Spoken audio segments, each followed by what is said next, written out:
All right, we're live. What's up, guys? Welcome to the late night Pokemon card stream. It's Tuesday or is it Wednesday? It's Wednesday night, Thursday morning. I hope you guys are having a great week. I'm having, I guess, an okay week. What's up, Mystery? What's up, Lurkin Lowry? How's it going? We are running a little bit late. Just been watching a lot of the news. It's been kind of a crazy day, obviously. Let me go ahead and post this link. We're gonna get this ready to go. Hey, what's up, guys? How's it going? Welcome. Let's hit save on this. All right. We have just been having from a business perspective, we've been having a great time recently. All right, new Prismatic Premium collection, and then also pricing up Slabs. Live card shop. All right. Did you hear about Charlie Kirk? I might have heard about it. We might have talked about it in the daytime stream. We're late tonight for the nighttime stream because I was just watching people's takes, listening to the news, reading Twitter. Man, Twitter's a dark place. I'll say that. Twitter is a dark freaking place, man. People really let loose in Twitter. There's no decorum at all. That is, I stay away from Twitter. I don't actually spend much time over there. I post over there our videos, but I don't spend time over there. We're live. Oh, wait. Looks like he already posted. Oh, yeah, he just posted. Okay, thank you, Mr. Alex. And now we'll go ahead and do this. Boop. I got to play one match of the Deep of Night, which is the new Elden Ring Night Rain mode. And it's just harder than before. Like, the boss had so much health, it was kind of crazy. We beat it, though. We beat the first level anyways. So, I don't know. It's kind of interesting. All right, what we got going on here? I paid some import duties, a whole bunch of them, actually. Updated tag. Order submission changes were required. Says here they don't accept Chinese language. Okay. They did not accept a Weiss signature card either. That's sad. All right. That's too bad. Okay, we're going to jump over here. Oh, Robert Tumman says during the daytime stream he sent for a Halo 2007 Tops, but also one Halo Upper Deck Tops. One Halo Upper Deck pack. I'm sorry, man. We only opened up the one pack. Let's get you that fixed, okay? Let's get that fixed. So, welcome, guys. Welcome to our stream. Come relax. We're opening Pokemon cards. Mister, what breaks you have going on? Says Johnny Fernandez. Man, Mister, I was trying to see if you were going to play too. Yeah, I did play. I played around with Karis. It's fun. I brought my laptop out there and plugged it up. It took a while. So now, if I have an exciting run, I could potentially upload it. Maybe I go back and upload it to the TheCardconomist channel. I don't know. We got all kinds of breaks, but they're the same breaks as before, okay? So they haven't changed. Let's show off the breaks. We're at the beginning of the stream. Let's show them off. First of all, we got a mark giveaway that I only gave one spot out to. Oops. I was pretty distracted in the daytime stream. I'm not going to lie. Actually, the whole political assassination of Charlie Kirk had me, like, super distracted. Like, mentally, I wasn't all there. I was like, my brain didn't want to be doing Pokemon cards. It wanted to be thinking about it all, processing it, you know? All right, let's see. We've got Espeon. We've got the Japanese Jungle Pack. But you know how I am. We don't miss a Pokemon stream. I don't do that. We're always here. I'll be here even if I'm, like, deathly ill. I'll be here. Only if I'm fully and completely incapacitated will I miss this stream. I don't care what happens. Here's Gengar, Jolteon. So this Gengar is real popular, by the way. This one moves fast. We're about to fill up spot number 3. So jump in here if you want a chance at the Mega Gengar. This guy's 7 out of 19.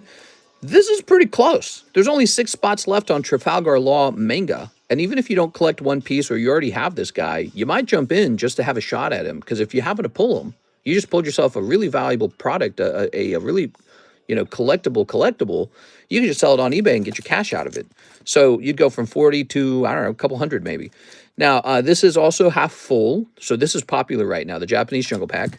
We have the Espeon VMAX here. We have 3 out of 26 at this point. Just at the beginning stages. It's a big break. It's going to take a while. We have this Bowser break, which now has 3 out of 8 people. I guess that makes this one the closest one, doesn't it? So it's 3 out of 8, and it's actually 2 cards. You're getting 2 really nice PSA 10s, recently graded, so they must be really good 10s. That is Mario stomping dry bones and classic Bowser on the front. This is from 2015, so this is an older poker card set. It's really cool. I hope you'll consider it. I honestly think the price we're selling these at are kind of low.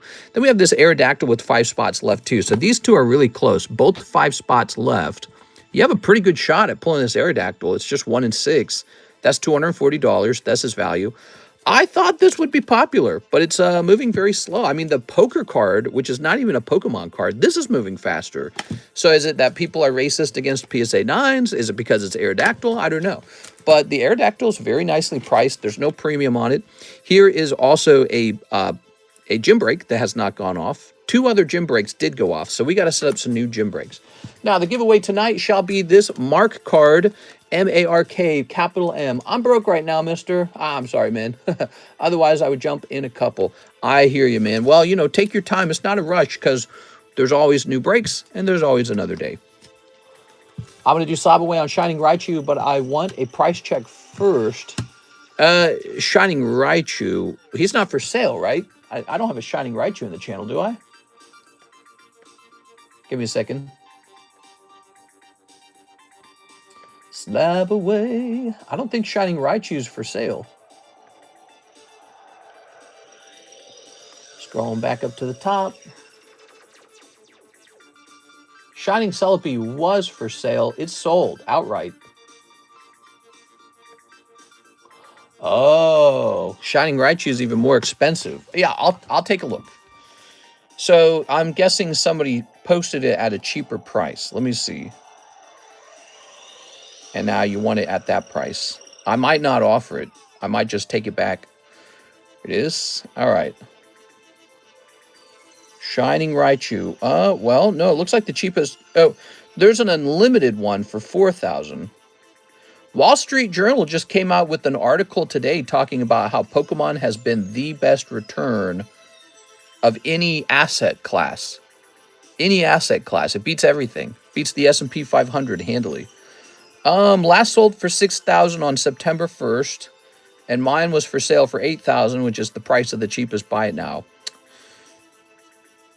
Shining Raichu. I'm keeping it. He's not for sale anymore. Why did I even try to sell him?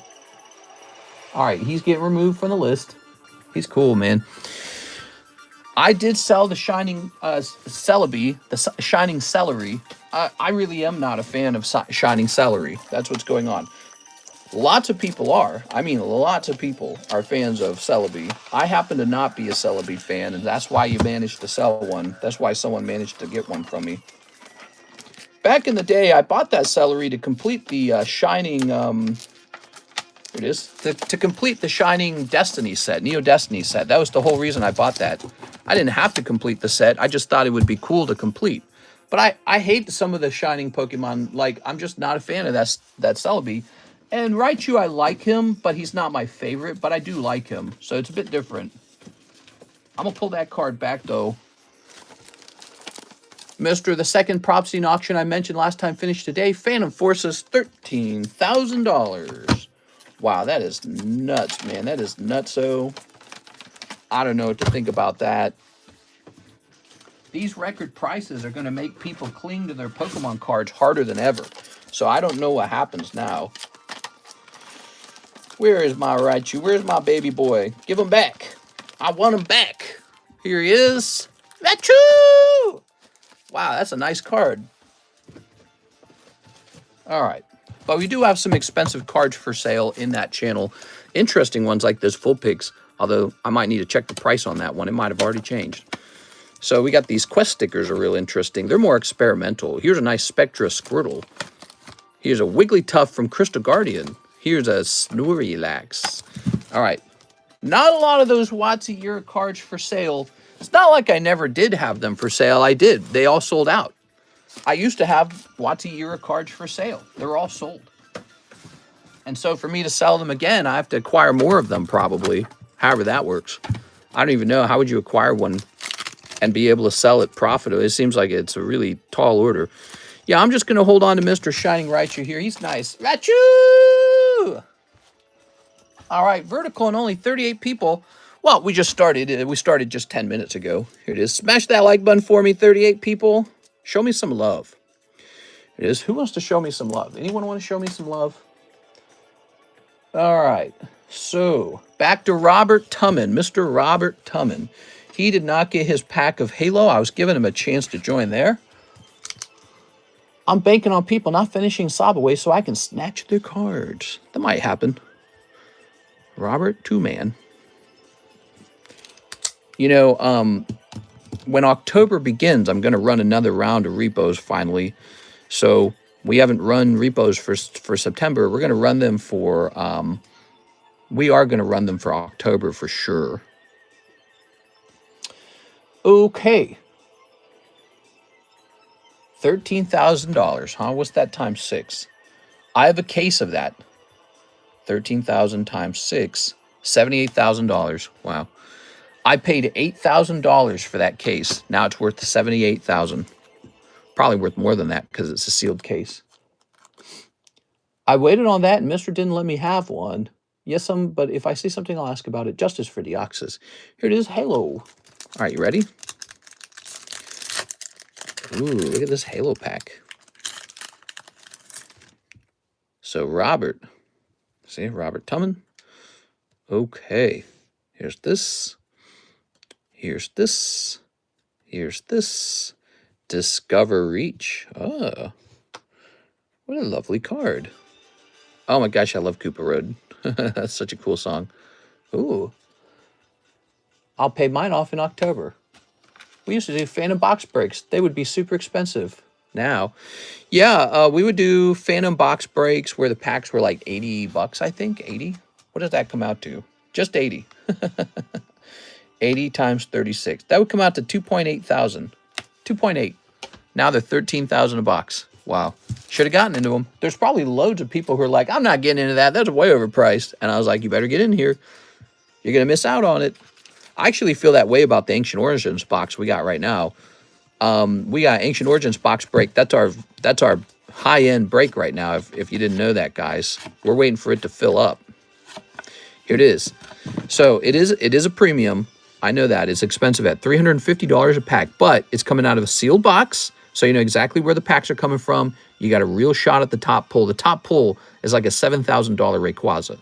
And there's a lot of other good pulls, too, worth thousands of dollars in this one box. And the best part is, since they're coming out of a sealed box right in front of your eyes, you know they're 100% unweighed. You have a real shot at the good stuff. No searching, no weighing. It's really good. That's why people get in these breaks. But yes, I get it. There's a little bit of a premium. I want to make some money. That's the truth. So, you know, you can be mad at me for that. Here's 151 surprise case break Gengar. Same deal here. We need 14 people in here. This is $200. What you're buying in this break is a booster box. You get the whole box to yourself, and then hopefully you pull the Gengar Pikachu out. Super desirable card right now. All right. Can anyone suggest me a Japanese set, but I want a little cheap? What do you think the craziest card you have ever pulled is? Well, I have to say, pulling the Prismatic God Pack, I feel, is like one of the craziest moments on stream. That's most recently the Prismatic God Pack. Those are so hard to pull, and it's so amazing what you pull out of there. It really creates an experience that you don't feel with the other sets. So one of the highest moments in Pokemon card pulling possible history is just that God Pack from Prismatic. It's really nuts. All of the evolutions in one pack. Wow. So that's pretty good. Other than that, I mean, we've had some good pulls over the years. Like we got the Dragonite from the Fossil box recently. That was really good. Wish it was a 10. It got a 9. It got a 9. Here it is. Nice. And so that's Dragonite. And then there's, let me think about it. Well, there's the no Hollow Dragonite. That's probably the top pull with the most views. Yeah, we got so many views on that. What's our no Hollow Dragonite card looking like now in terms of views? I'll go to content. Dragonite. Type in Dragonite. Should pull up something. Oh, Scooby-Dooby-Dum. Doo-doo.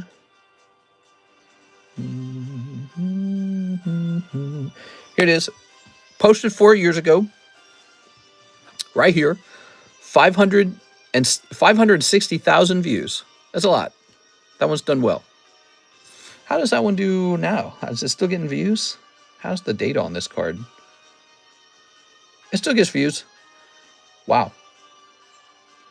So you're looking at 500,000 views. You want to know how much money this earned? $16. 500,000 views, $16, everybody. There you go. Shorts do not make you any money. It's a very interesting world, the social media world we're in right now. It's like the social media companies found a way to keep people entertained and not pay the influencers any of the money of the entertainment anymore. So it's really interesting. You got to sell merchandise. You better be selling some kind of merchandise. How much per spot on the Espeon? $40. $40 with 26 spots, okay?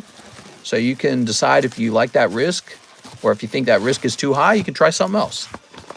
You can also just go to the market and buy an Espeon outright.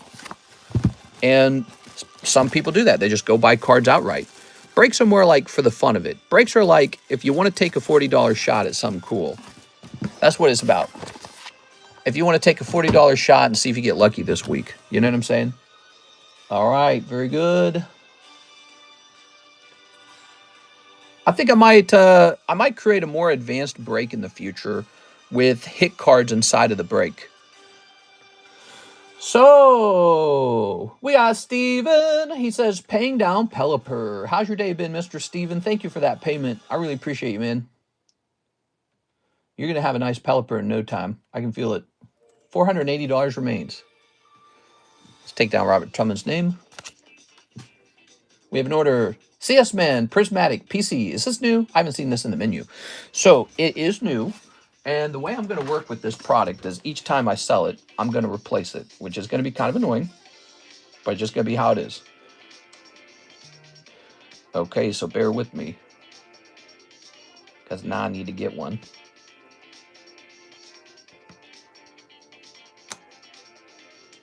All right. You ready? There's only one thing I hate about this product. It generates so much trash. I hate the trash. I'll be back.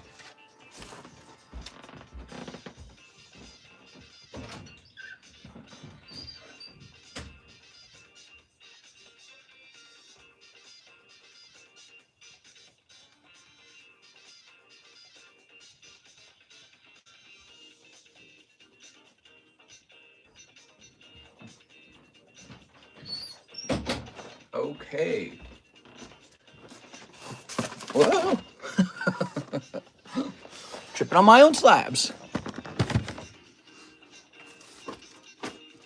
Placing these over here. What are these slabs? Oh, wow. Good stuff. What are these slabs? Oh, I don't know. Just the good stuff. Okay.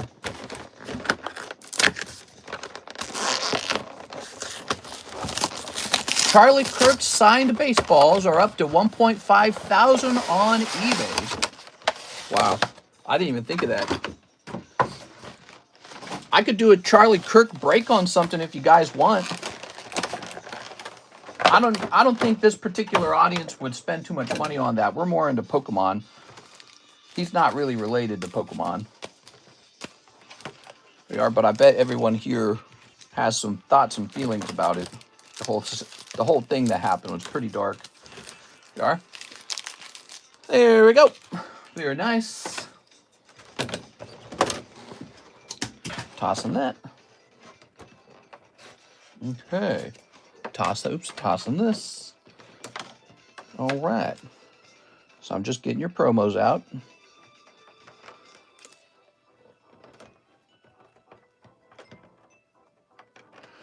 There we go. Lucario. Very nice.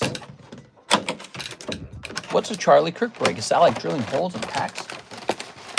My prediction on Charlie Kirk was that it would trigger a lot of negative reactions out of people on the left.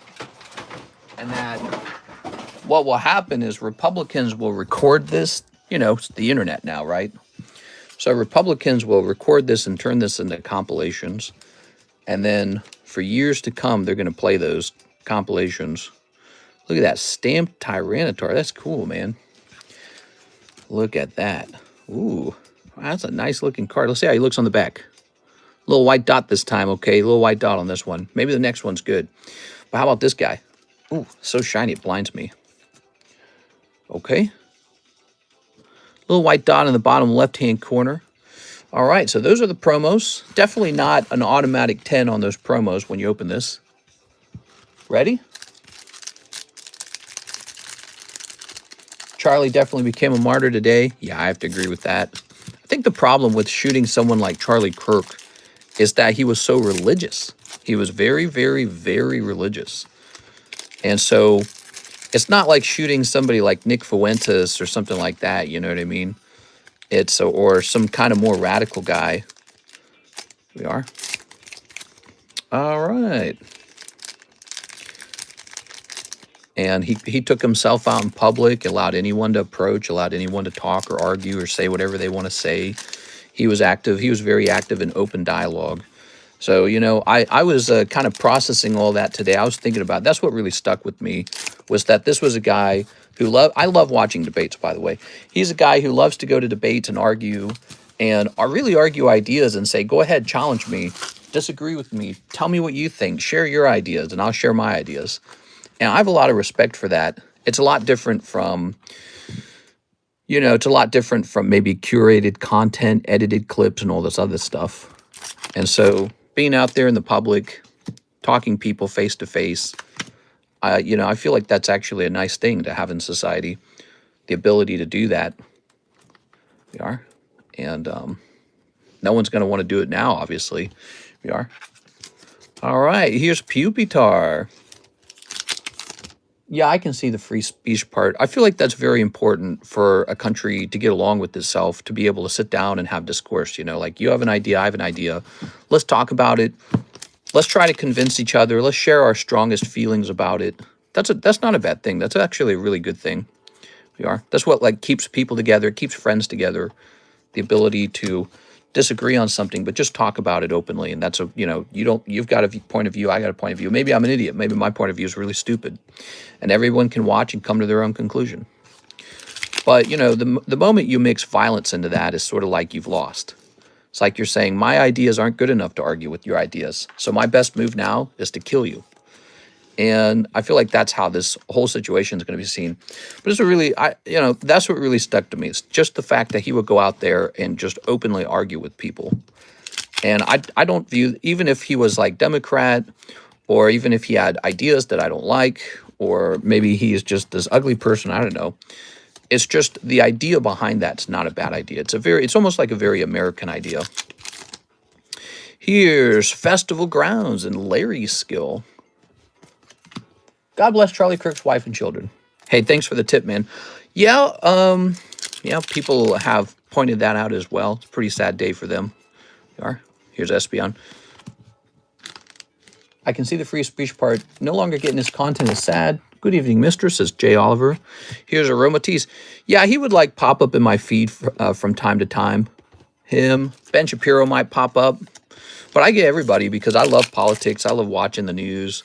So I get, I'll get all kinds of stuff. Ethan Klein, Hassan, the Young Turks guy, whose name I can never remember. There you are. All right. Ooh, Umbreon. Look at that. Very nice. You got a Pokeball Umbreon. That's so beautiful, man. God, this set's awesome. People always resort to violence when they can't back up their views. Right, like, so, you know, if you're in a debate and you resort to just killing your opponent in a debate, that actually really does look very bad. We are. Here's Hoot Hoot. Ooh. They're saying, you know, I don't want to have a conversation with you. You're here to have a dialogue. You're here to argue. I don't want to argue. I just want you dead. And there's already like conspiracies going around. There's conspiracies out there. Somebody professional set this up. False flag event. I always see this one. I always see Israel did it. I see that one all the time. All right, here's Explorer's Guide, which I don't agree with. Here we are. I'm sure it's probably just somebody who really didn't like them. Here's Explorer's Guidance. The loudest and most devout Christians typically don't act very Christian. Hippo. I'm not going to say my opinion. He should not have been shot. That's all I'm going to say. I don't go on Facebook for the reason I saw some people celebrating his death just because his views. Shake my head. Yeah, but that's what I'm saying. So, like, when the daytime stream started, I was just analyzing it with my analyzer head. I have, like, this head that likes to analyze things like a video game. And I was just thinking, I was like, what is the outcome of this going to be? And I was thinking, this is like a trap for the other team. The other team is going to be traumatized by this too. They don't know it, but they're going to be traumatized by this sort of violence too, because it was so, like you can see it was so vulgar, it was so grotesque and horrible to watch. So it's on the internet now and it's not going away. And they're going to fall into this trap of jubilantly, you know, dancing and laughing about it. And that is going to be the 2028, you know, presidential election ad right there. And so I thought this is a big trap for them, and their best move is to be quiet and don't say the wrong thing right now, because now it's very easy to fall into a very bad position right now in the you know, the aftermath of the situation.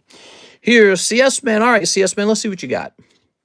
So from the pulls you just received, I think that these promo cards are your best things, but you also got these 2 hollow Umbreons, but you also got the Pokeball Umbreon. So that's what I like from your pulls the most. I actually also like Hoot Hoot. He's a psychic type. He's cool, man. Look at that Hoot Hoot. That's the most messed up part. Regardless of what views and beliefs are had, you should not be taking life so easily. Don't let raw emotions dictate what we don't know. Yeah, I think that's generally a good rule. When something big like this happens, just take a breath. Maybe, like, pause yourself, you know. Let some other people do some speaking. And that's kind of how I felt. I was like, I don't know if I even want to talk about it. Here's a white dot up here.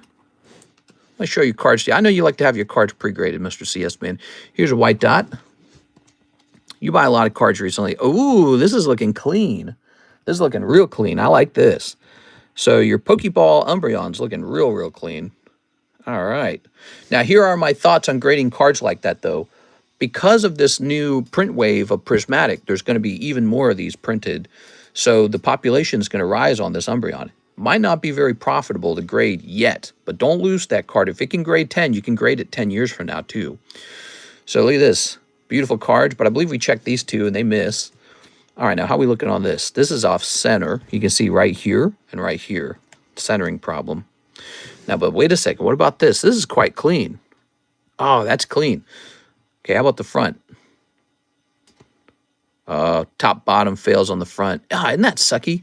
So you have a top to bottom issue on the centering on the front of the card. I don't know if I can demonstrate that very easily, but that's probably about a 9 or an 8 even on the centering. All right, there you have it. I gave you a quick rundown on your cards. Your Umbreon's looking good. There we are. Wow, it's been a while since when have streams been vertical. It's Evan Shea. Hello, Evan. We started doing some vertical streams ever since we started noticing that the quality, the number of people coming in and out of the stream and the subscribes just absolutely exploded when we started hosting the live stream this way. Here we are.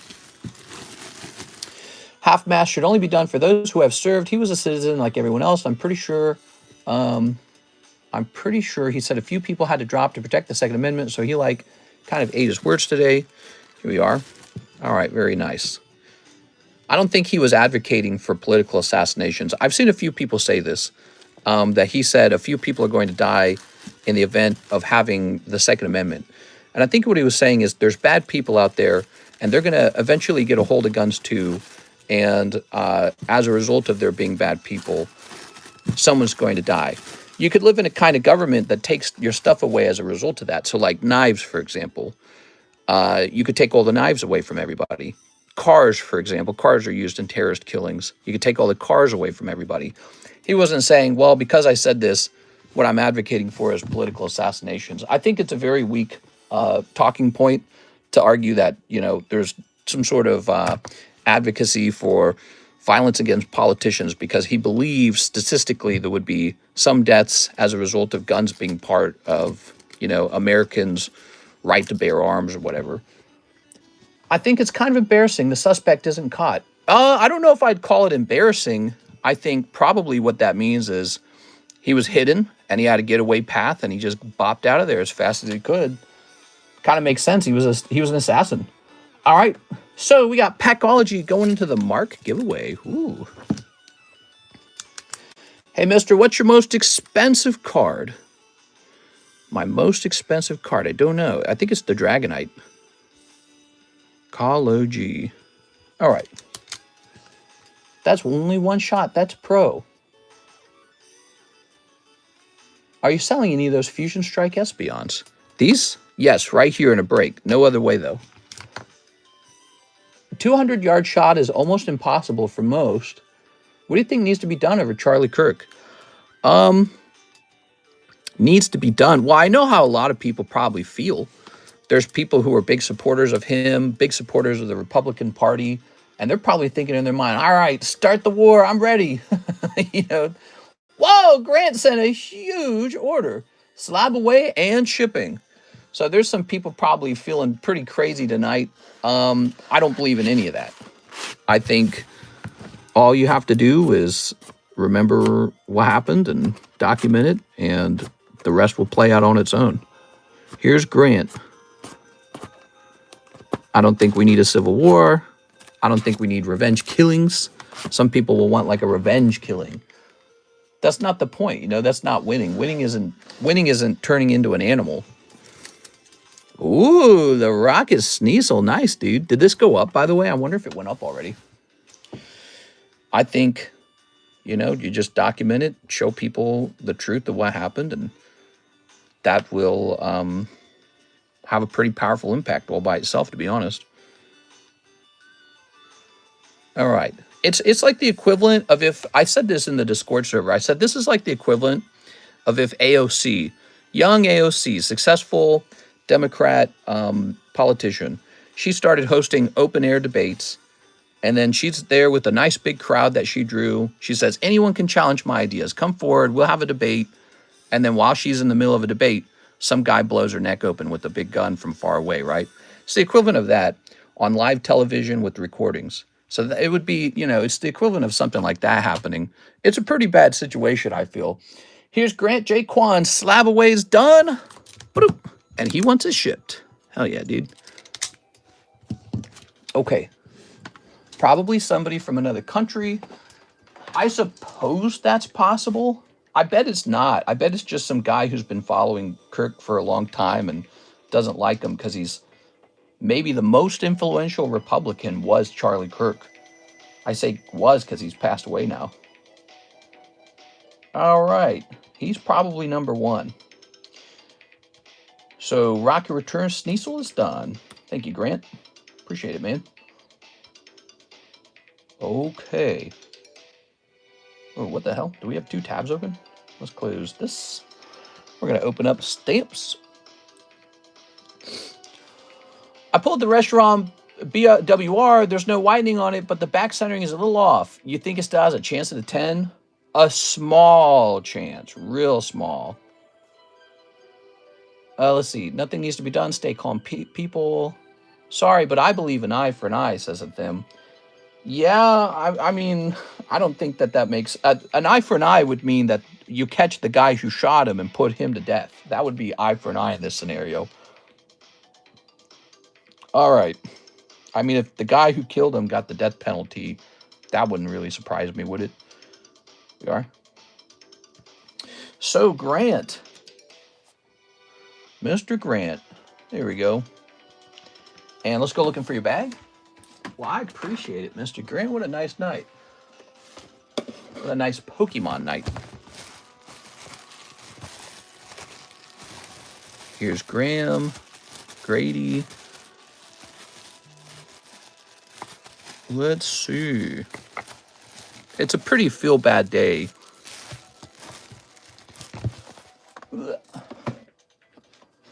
Overall, I'm trying to just enjoy not enjoy myself. I'm just trying to distract myself really with like normal day stuff, you know. But yeah, I mean, it's a pretty dark thing. Again, I would say it's kind of equivalent to like shooting AOC, and it all gets recorded and you watch her die live on television. I think it's a pretty powerful moment. Not a good powerful moment, pretty negative powerful moment. Okay, I don't think he had a bag. Did you not have a bag? Let me double check. He says, slab away shipping. No bag this time. Mr. The left-wing speech has brought this, same as the attempt on Trump. Yeah, I don't know. I would say that sometimes the Republicans have said some pretty bad things too. I don't think it's strictly one-sided. It's just this event was against the Republicans. And then you have the Ukrainian girl who just died because a guy got let out of jail like 14 times by a judge who was like an activist judge. I'm checking one more time. And then there was an attempt on Trump's life twice during the elections. So it's pretty bad right now. I think it's on people's minds. All right, so I'm going to ship this. I think we're going to go with the priority mail label. Okay. This is a surprisingly expensive item. We're going to grab this. And now we're going to set up the dimensions. All right. Cool. Charlie Cook would have been an excellent president. I don't know. Sometimes people who are like radio talk show host types, they never do that kind of stuff because, you know, they have so much comfort and influence just being speakers. It's just because he was really good at what he does doesn't mean he would have eventually become president. Presidents are often extremely sociable types who can appeal to the widest, broadest mass of people. I'm not saying he wouldn't have been president strictly, but I think he probably would have stuck to radio. All right. He'd have been like a think tank leader, which is pretty much what he was already. There we go. I'm Democrat. I don't think it was right he was shot and killed. Violence is not the answer. Exactly. Violence is not the answer. Okay, they killed him because he was so smart. Yeah, I've heard people saying they killed him because he spoke the truth. So he would say things that maybe were not politically correct, but maybe there was an edge or a hint of truth to it, and it wasn't popular to say it. We are. It's kind of an interesting thing, isn't it? We all kind of understand there's things you don't say, you know. Let me go ahead and start this music. Click. Okay, Miss Six says 1 English black pack. You got it. True, like Rush. Never was remembered just as a commentator. You're talking about Rush Limbaugh? We are. Yeah, Rush Limbaugh. He was a conservative talk show host. He probably could have ran as a Republican anything, but he stuck to the radio. Miss Six. Grant here, think all my stuff are slabs. All right, sounds good to me. We got your best slab with the label, and it's going to have signature confirmation on it, okay? Did my order get fulfilled? I don't think I've seen yours yet. Here's 6, and then it's Hathim right afterwards. Okay. Rush, he was always smoking those cigars, and then he died of lung cancer. Ugh. Fungus and Timpole. Oops. It's kind of interesting. Ooh. I don't know what the obsession with the cigars is. I've never understood that. Tossing that. Let's see.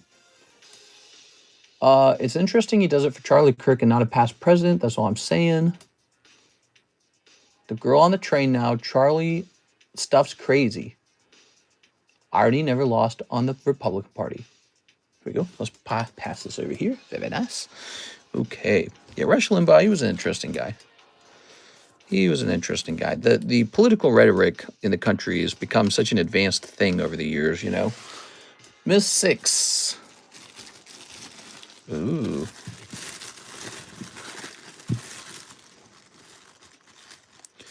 Oops. Very nice. The girl on the train was hot, too. I think I talked about that, what was it, a day or two ago. I said one of the crimes of the stabbing was that the girl was hot. You're not allowed to stab the girls that are hot, like Gabby Petito. You're not allowed to do that. They're hot. You're in extra trouble. I brought up an article of a white woman who was like 59 or something like that. I think she was 59 years old. She was a white woman. She was a veterinarian professor, and she had just been stabbed to death by some black dude as well. You never heard of her. You had no clue it ever happened. It would be like it never happened. But the girl, the Ukrainian girl, it's like an onion. There's so many layers to it. She's hot. She's young. She doesn't appear to be like mean or anything. She looks so small and fragile and trusting. She's a refugee from Ukraine. That's a huge one. Refugee status makes her appear as herself like a sort of like minority in a certain way. She's in a foreign country. We're the host. We're supposed to be good to her. Nope. Oops. And then his story too, his story of, you know, the judge letting him out so many times. Oof. It's a really bad story.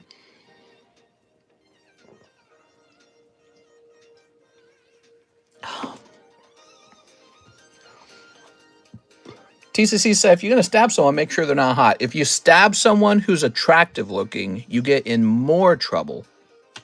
You should never stab anybody.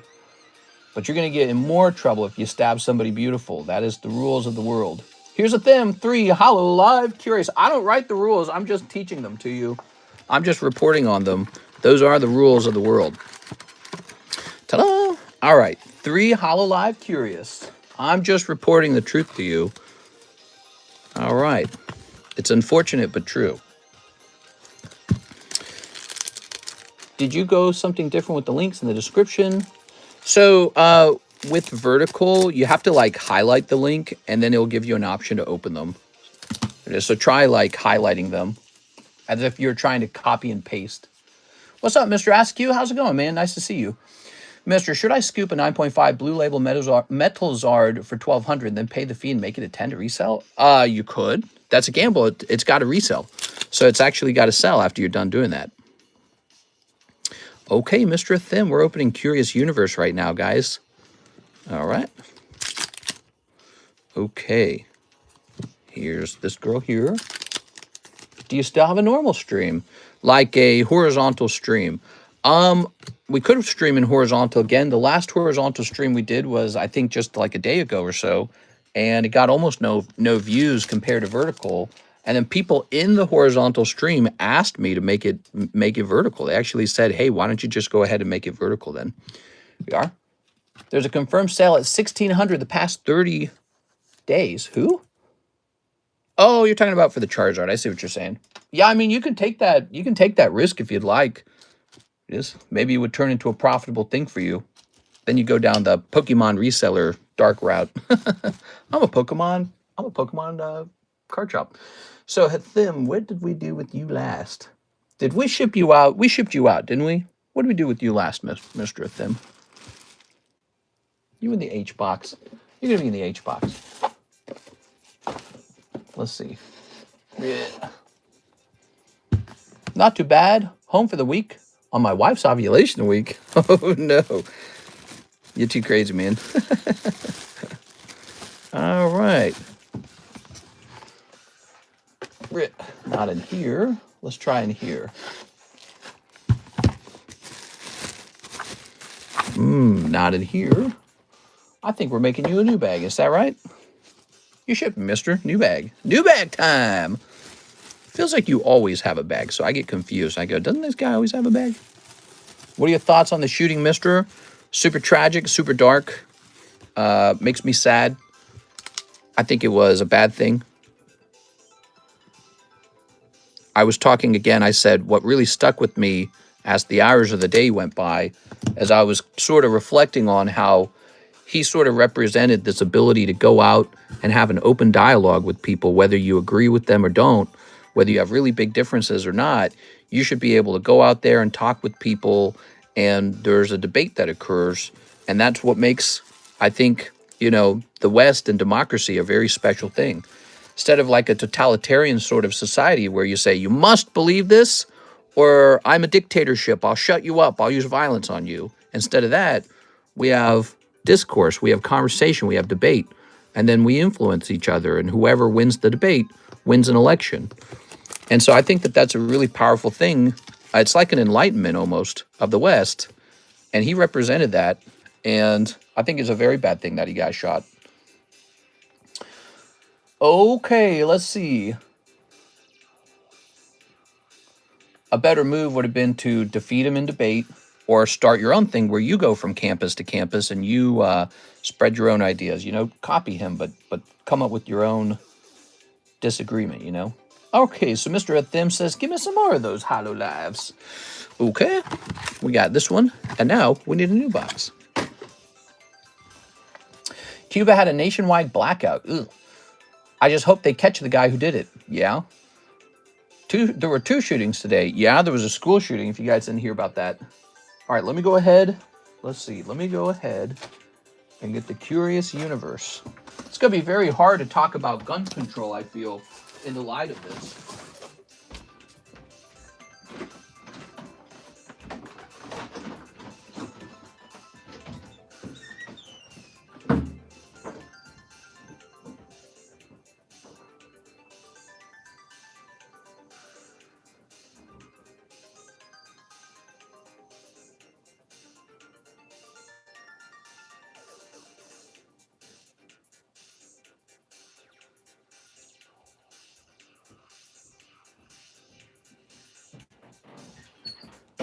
All right. Ta-da.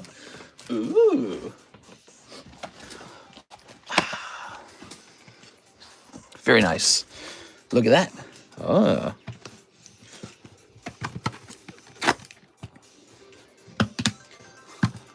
I came to ask your opinion on the Chinese Pikachu Gengar card. Hey, how's it going, Kyler Lund?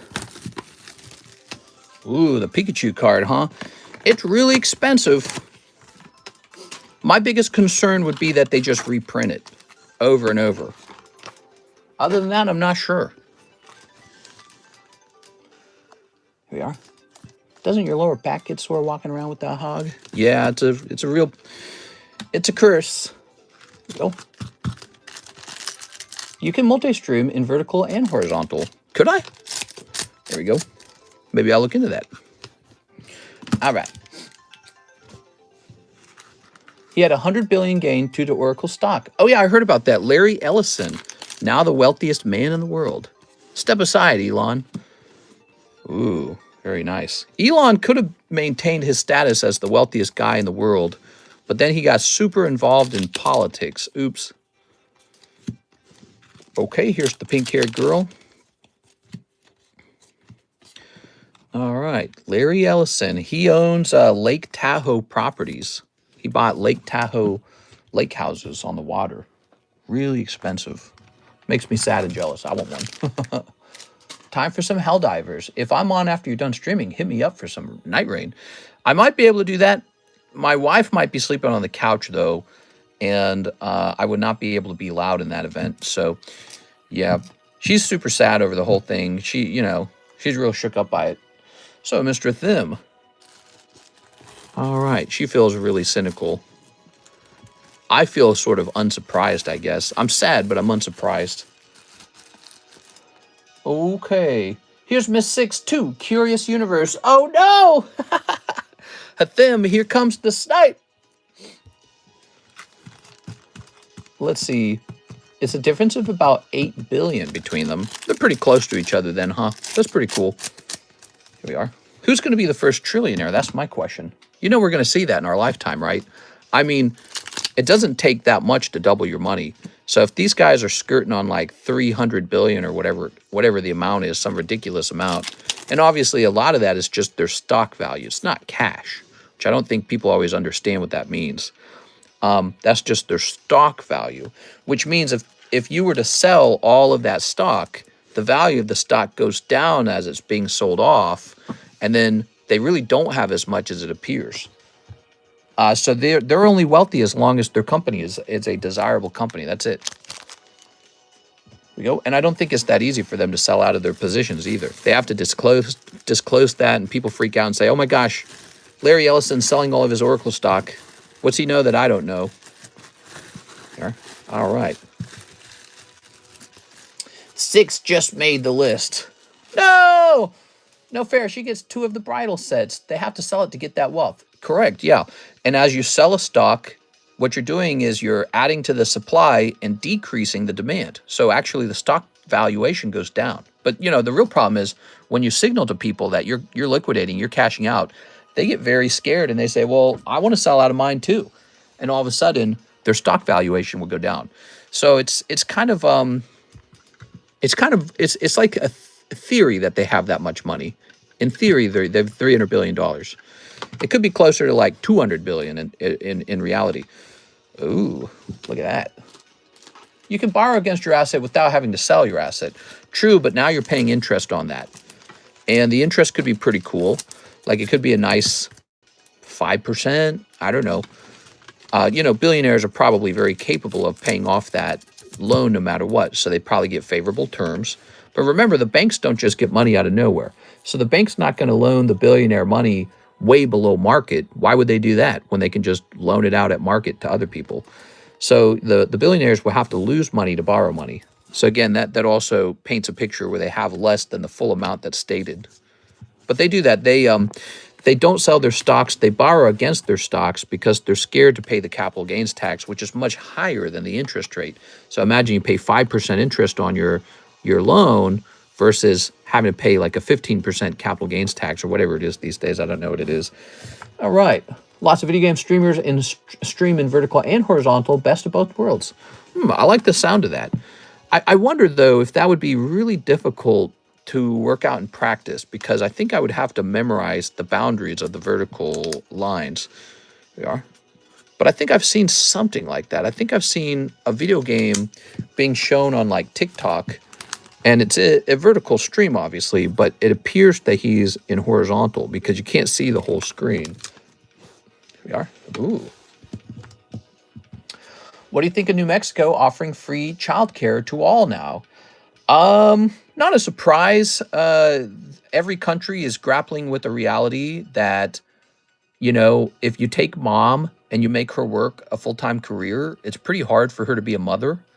And so birth rates are declining like hell. Everyone's forced to send their wife out to get a job to be competitive financially. And they don't do that in some cultures. Like, I don't think Islam does that very much. So in Islam, they say, you're not getting a job, you're staying home and you're making babies. So they don't have like a baby problem in Islam. The West and Asia have serious baby problems. And it's because we say, we don't want you making babies. Go out there and earn some money for us so that we can buy a nice lake house. I got a nice lake house and not that many babies. And we're hoping to change that like in the next year. And we're hoping to have our first kid. So anyways, so the West, all of the West, and pretty much all of Asia is having a significant decline in birth rate. And it's no wonder, because the everyday life of the human being, men and women, has converted into women have to work like a man, but they also have to get pregnant and have children. And if they don't, can you afford a home? Probably not. Unless your husband's really rich, which most men are not really rich. Oh, no! All right, let's see. Shiny Star. No, this is V-Star Universe. Suicune. I don't think I wanted to sell this one. I think I wanted to hold this one and turn it into like some kind of cool ass break or something.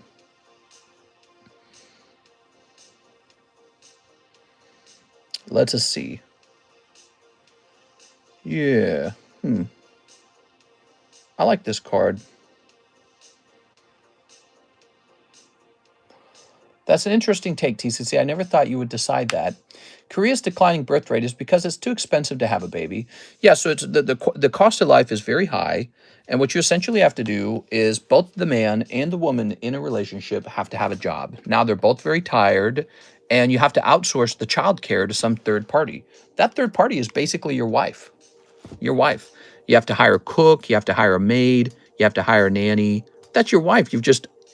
Your wife has gone and picked up a job, and now she takes that cash to hire other women to act like a wife. So that's the sort of trap we're in, and it's a very difficult trap. And so what people really are doing is they're just not having kids. Plus, there's a myriad of other details on why people might not like having kids now. Can't trust men, can't trust women, don't like each other anymore. Marriage sucks. I'm going to lose half my wealth. He ain't going to stay committed. Baby daddies, it's all this other stuff too. A lot of hedonism, a lot of overly ambitious. Hey, I just want to be super rich. I don't really care about, you know what I mean? Like, I'll have kids when I'm 50, that kind of stuff. So there's a lot of reasons contributing to the very clear and very enormously significant decline in birth rates. And it's kind of funny that when I was younger, all people talked about was overpopulation. All people talked about was girls better not get pregnant in high school or college. Shame, shame. That was all anyone talked about. And so now the conversation is going to change to, wow, we have a serious problem where we are going, in like 2 generations, we're going to disappear. CS Men says, well, you're not going to disappear, but you're going to have like a societal collapse because there's not enough children to keep the society running in the same capacity.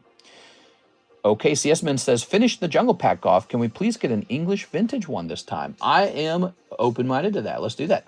So it looks like you sent in, let's see. Do a break on the Prismatic box, please. Do a break on the Prismatic box. Oh, I hear what you're saying. Here's a pack split. Here we are. I need to head to Korea then. Yeah, right, dude. Those Korean girls would be like, nah. There we go. Ooh.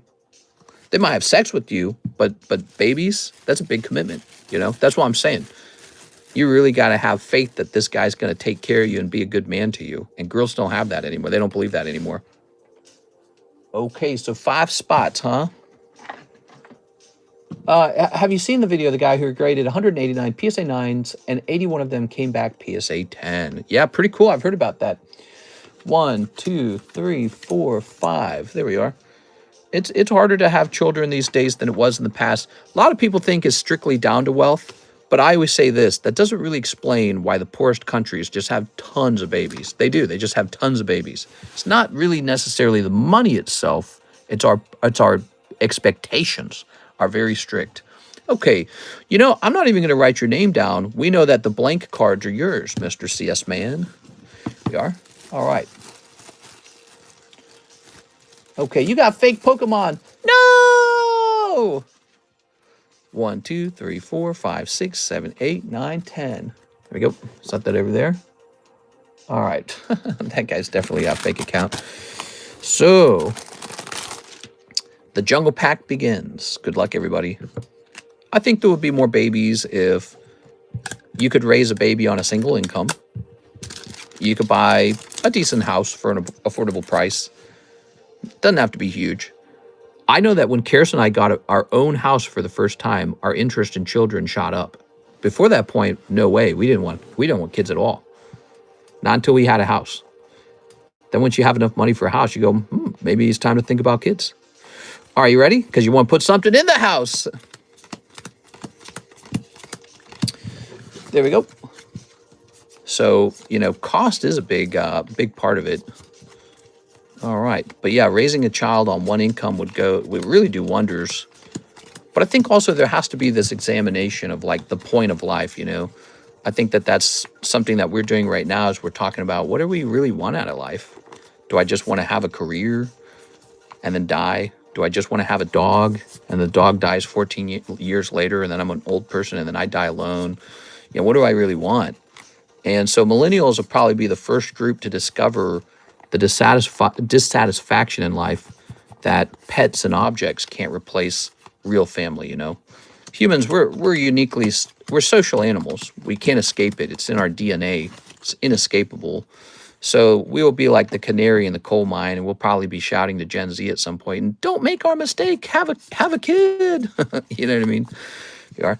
That's my prediction. I could be wrong, but that's my prediction. I think that's how it's going to play out. The millennials will start warning the Gen Zs. All right, give me a number. I'm proud to die alone with the animals. Here we are. When you're free, I'll need a rundown of all the breaks and numbers. Isaac says 3. 1, 2, 3. You got that rundown for me, Jim? Okay, the numbers are split. And we place this over here. Okay. Very nice. I'm not like saying stuff like that to come after you or anything, 6. Yeah. Let's go ahead and open this. Here's this. Yeah, I'm not trying to prove anything to you or anything. Just my gut feeling about it. Okay, you ready?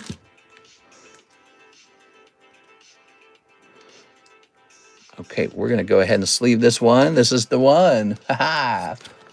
That's what they all say until they figure it out, says Mr. Russ. Well, it's true for men, too. I think it's important for men to realize that they should really be fathers and be good to their girlfriends and their wives and whatever. They have to be actually worth living with. You know, because men end up alone too. Here's Sarah Dusenberry. But there's a lot of bitterness between the sexes right now. And I think over time we'll all kind of figure it out together. Wow, dude, look at that beautiful red cheeks Pikachu popping out, everybody, right away. That's Sarah Dusenberry, red cheeks Pikachu. That is such a good pull. We'll all figure it out together. Okay. Very nice. Sarah. Most people judge me for not wanting to have kids. Here it is. All right. The only thing I'll judge you for is not having Pokemon cards, 6. Then I'll be like, what's wrong with you? Just kidding. Here's Sarah Dusenberry. No, Pokemon. Let's see, what do we got here? Ooh, Spearow. Look at that beautiful Spearow. Very nice. Okay, so that is card number 2 for Miss Sarah. Oh, I have Pokies. Very good. All right. Very good. Set this over here. Dig that classic art. It's as classic as it gets. It's the real deal. It's vintage. All right, first CS Man card. Here you go, CS Man. Stanky Manky. Look at that Manky. He's got kind of like a bird foot, doesn't he? Look at that. Weird. Doesn't look like a monkey, does it? It's not a monkey foot. Some other thing. He's also got a bit of a pig nose. He is a strange Pokemon. The more you look at him. My red cheeks came back 9. There you go. I gave Karis red cheeks one time. Here's, oh, CS Man. What do we got here? Oh, Bellsprout. A very well-centered Bellsprout. Could be a 10. Don't lose it. You never know. I want the holo, bro. You have a 50% chance. So 2 of your cards have come out of the mix now. It's better if fewer of them come out. Here's Ryan Shapiro.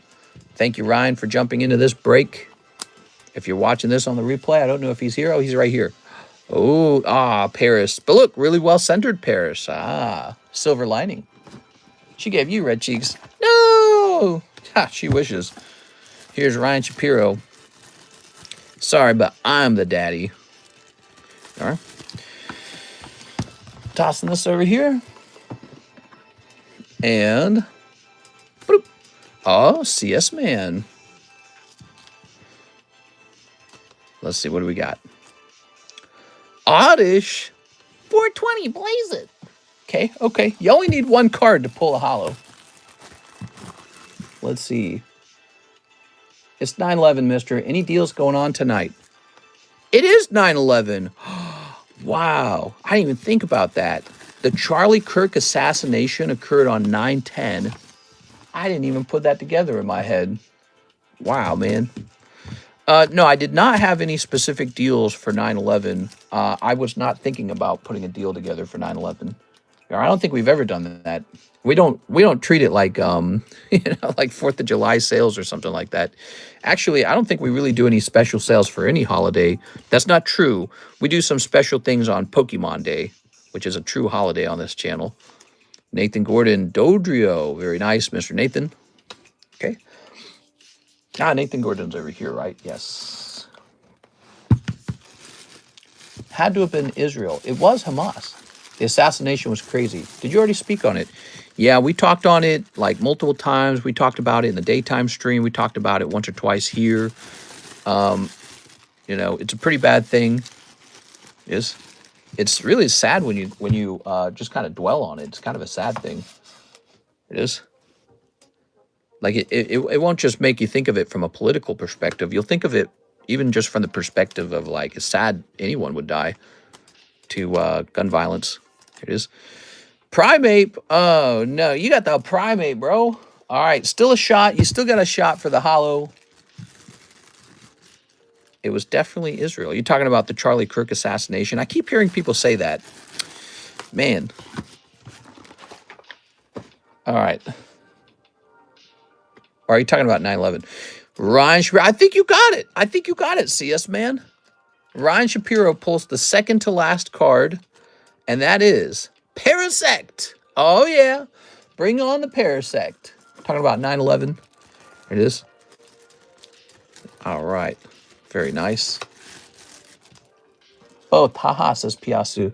There is a 2022 Decision Con Charlie Kirk card. Really? And there it is. CS Man pulls the holo. You did it. You paid for half the price, and you got the holo. What do you got? Oh, it's so good. That is so good. Look at the centering on that. Beautiful. That is so beautiful. That's why we love Jungle. Jungle's good. All right. Okay. Let's go ahead and pull this around. I'll do a pre-grade for you. Might have a shot. It has a bit of an odd spot right here at the bottom. Do you see that right there? Don't know how they might treat that. They might treat that like a 9.5 issue on the surface. That still might be good enough to pass as a 10. You never know, actually.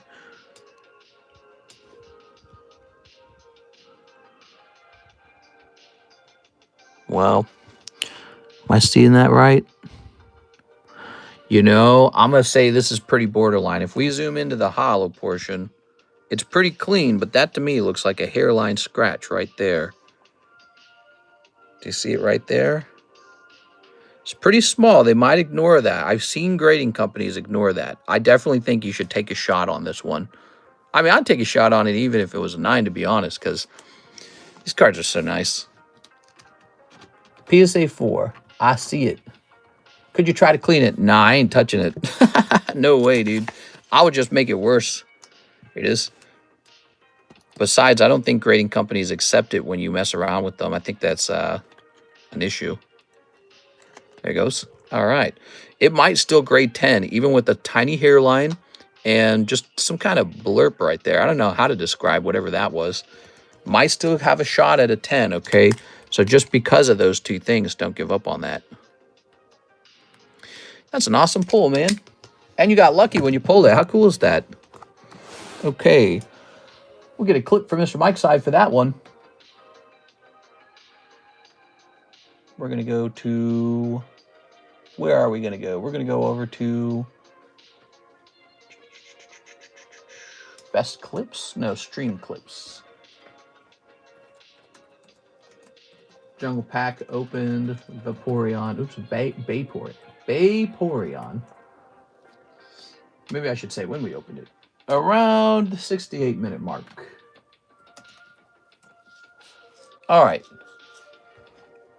A 9 is about $91. A 10 is about $762. That's incredible, man. The price of a 10 is so wild. Here we are. All right. But that also means for people who think Pokemon's totally unaffordable, 91's not unaffordable at all. Lots of people can afford a $91 card. They just don't want a 9. So they go, oh, it's unfair. Okay, there we go. Let's see. Please don't forget my Crystal Guardians, Jiggly Wiggly, and PSA 9 Espeon. Think that was all of it for shipping. No problem, man. Well, the way it works is Miss Alexis, maybe I should, hold on.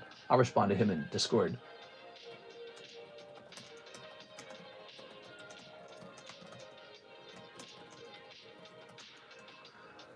Okay.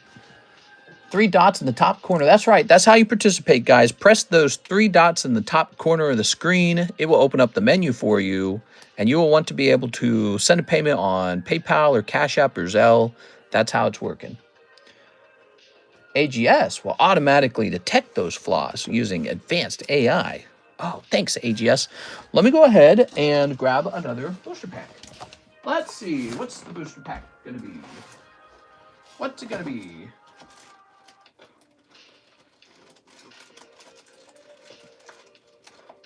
We did some Japanese packs. Let's see. We got a really, really expensive one we could do. This one would be super expensive. Crystal Guardians. But before I consider it, let me take a look into Crystal Guardians. Some of those girl cards are getting pretty graphic.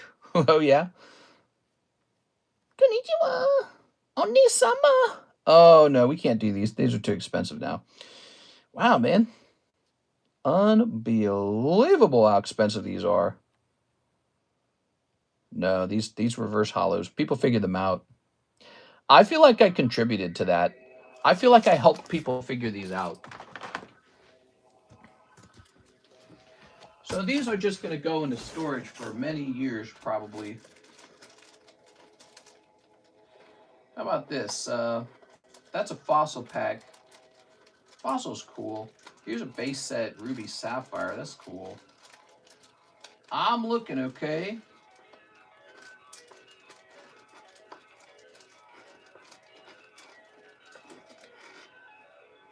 Hidden Legends, maybe. Call of Legends. Here are some legends, some leggings. Ow. Name a price, mister. Too high. Like, high enough that I know you're not going to pay for it. I already know. I've done it long enough. I know you're not going to pay. Let's see. So.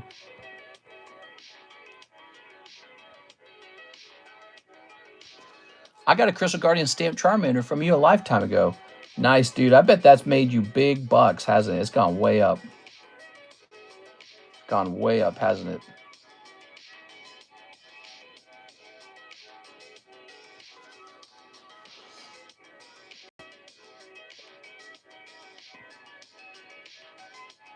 Right. Let's test out Hidden Legends real fast. Mister, call me broke. I'm taking it personal. I'm sorry. Some people really do have the money to open these. The problem is not everybody does. So when you host a break on a really pricey one or two guys might jump in. But to be honest, then no one else jumps in and it just gets stuck. Just gets stuck really bad.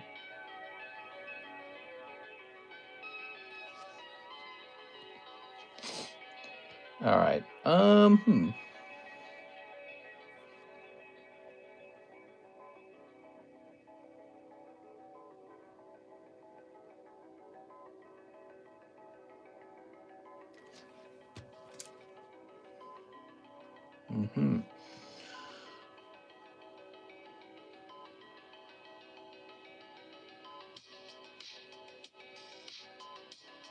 I'm kind of scared to buy these packs these days, man.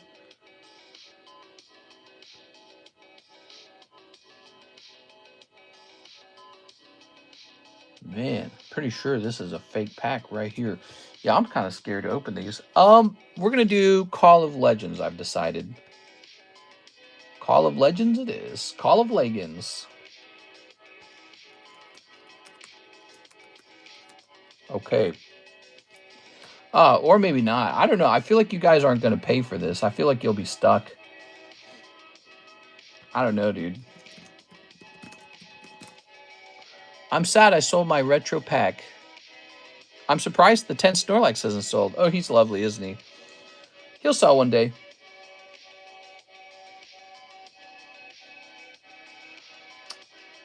Man, I don't know, man.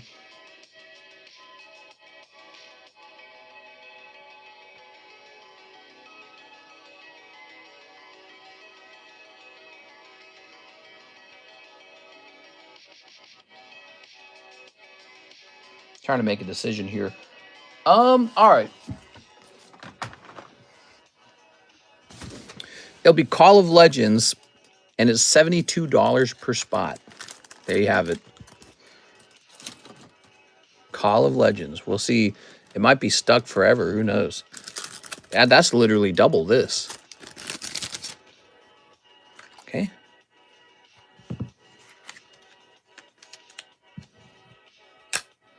All right. We'll see how long that takes. Could go fast. Could go real slow. That ain't bad. There we go. Call of Legends, a very, very special Heart Gold Soul Silver time period set. So this is special. Not going to be hosting this too often anymore. Okay. Very good. Then Hidden Legends has got me a little nervous. I'm going to put this one away. It's getting harder to host these booster pack breaks. All right. Is this the set with the Lugia Chase? Oh, yeah. Lugia's in there for sure. So a Call of Legends pack, even a light pack, comes with the reverse holo. So if it's light or heavy, it would be great if it's heavy. But if it's light, you will still get a reverse. Here we are. So someone's getting something out of there. And yes, you could pull a reverse holo Lugia for sure. Okay. Is it not 11 cards? No, it should be 10. Didn't it say 10? Yeah, it said 10. Here we are. It would be interesting if we could make it 11 cards, because if we could make it 11 cards, we could reduce the cost right here, but increase the odds. Okay. So now we've got Jordan Estrada. Yo, Mr. 3, Weiss, Hello Kitty, 6, Final Fantasy Gunslinger, and 5, Mega Symphonia. You got it, man. That's for Jordan Estrada. Welcome back. I bought the pack out. You bought this out? You just bought it out? All right, hang on, guys. Hang on. So we're going to service that in a minute. Let's take care of a couple people in queue. Don't go anywhere, obviously, Mr. CS Man. Some people have been waiting for their turn. Let me take care of them. Don't try to buy in. It's sold out, apparently. He wants to know what's in there. All right.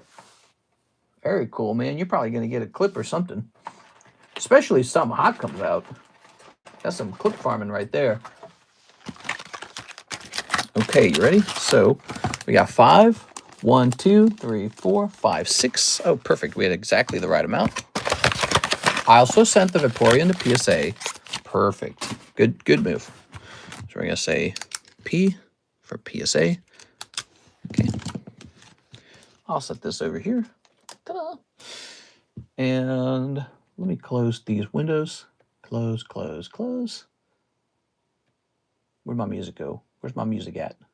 We'll hit play on that. Now you also need 3 Weiss Hello Kitties. Oh, where could my Hello Kitties be? Oh, well, oh, okay, we need a new box. Oh, where can they be? Let me go get this Hello Kitty cat. Meow. Do I have some in the room already? That'd be easy. New? Okay, I'll be back.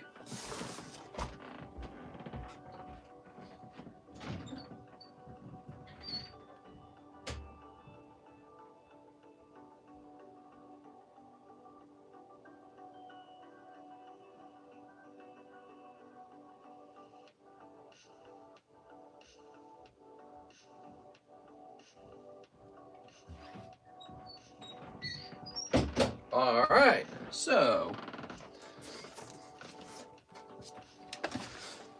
cheers, CS Man. Keep the streams going. Ooh. Hoo-hoo. All right. Seeing the Illustrator pull this week. Any news make it to you about that?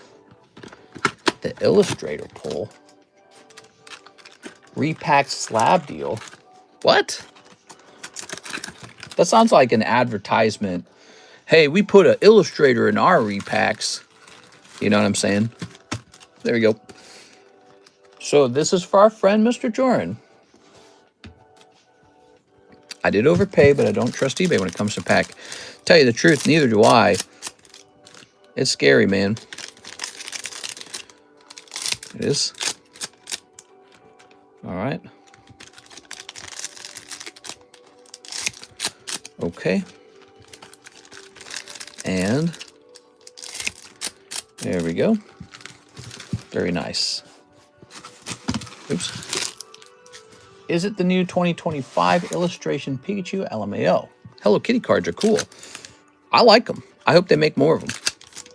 I think they're a fantastic product. Hello Kitty is a very established brand, perfect for girls and guys who like Hello Kitty, which I don't judge that at all. Just a thing. It is Manectric. All right. Here's Gorger. We're opening up your Gunslingers. White Mage. Uh-oh. Sarah. Look at that, Sarah. Here's Offmao and Rala. And Ralgor, there's Sarah again. And Gilgamesh. All right.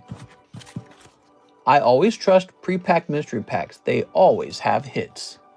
I bought a bunch of Hello Kitty stuff at the mall for my younger cousin, and all the girls in the mall definitely thought I was a weird dude. Oh, yeah. It's not for me, I swear. It's not mine, baby. There we go. I don't use that. Oh, look at that BR popping out. That is the Hello Kitty BR. Ooh. See that? Double-sided card. So I'm saying that those are the more rare card in the box. Here's Charmy Kitty. So charmy. I swear it's not mine, baby. I would never use one of those. Pom Pom Purin. Oh, look at that. He's got his little booty cheeks. So nice. Thanks so much. Okay, now you got some Hello Kitty cat smell.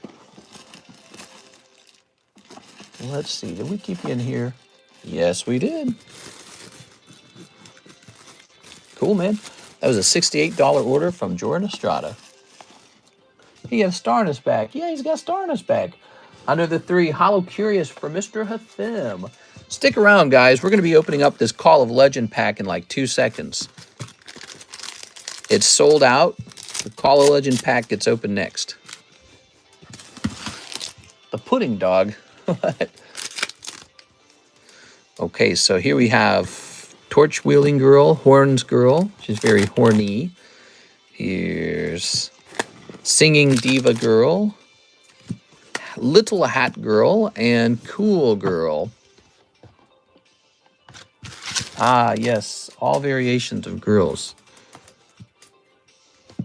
Okay. Hathim, his name. I'm so happy for that because we just needed it. There we go. Aaron Rodriguez, Mr. 3 of the 151 Japanese, 2 English 151, and 3 Ghosts of the Past. Oh, I think I'm going to have to spend a minute getting some more of those 151 English opened. 10 of 10 characters description. Let me see. Do I have any more? I probably don't. All right. Let's grab this.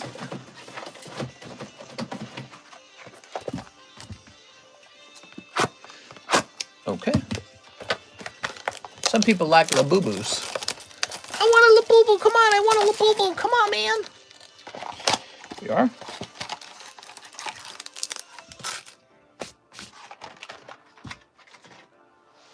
Three of those.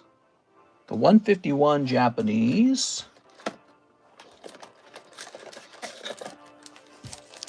All right, here we are.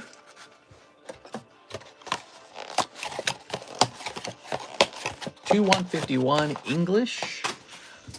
So that's the one I have to go get more of. I'll be back, guys.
All right. So, Mr. Aaron, here are the two 151 English. And I'll set these in here. And what are the price of the 151 Japanese? Also, let me check up on something. We are actually really close to being sold out of 151. I swear I ordered more, but I'm not seeing them. Let me just look into that.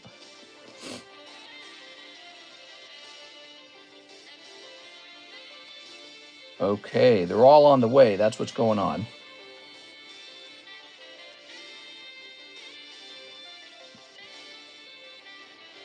I got a lot on the way, apparently.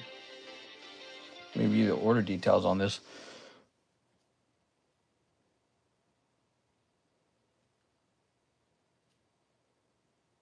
Oh, nice.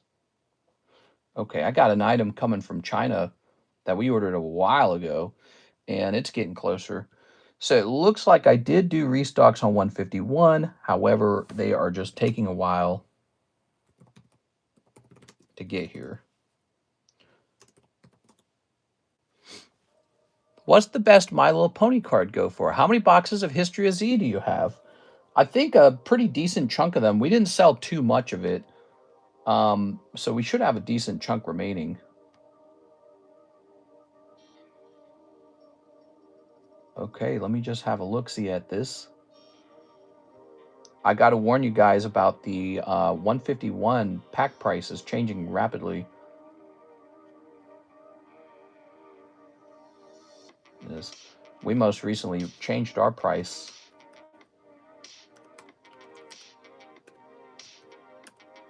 Okay, looks like we're good though. Yeah, 151 is serious business. Ready? Aaron Rodriguez. Thanks for popping by, Mr. Aaron.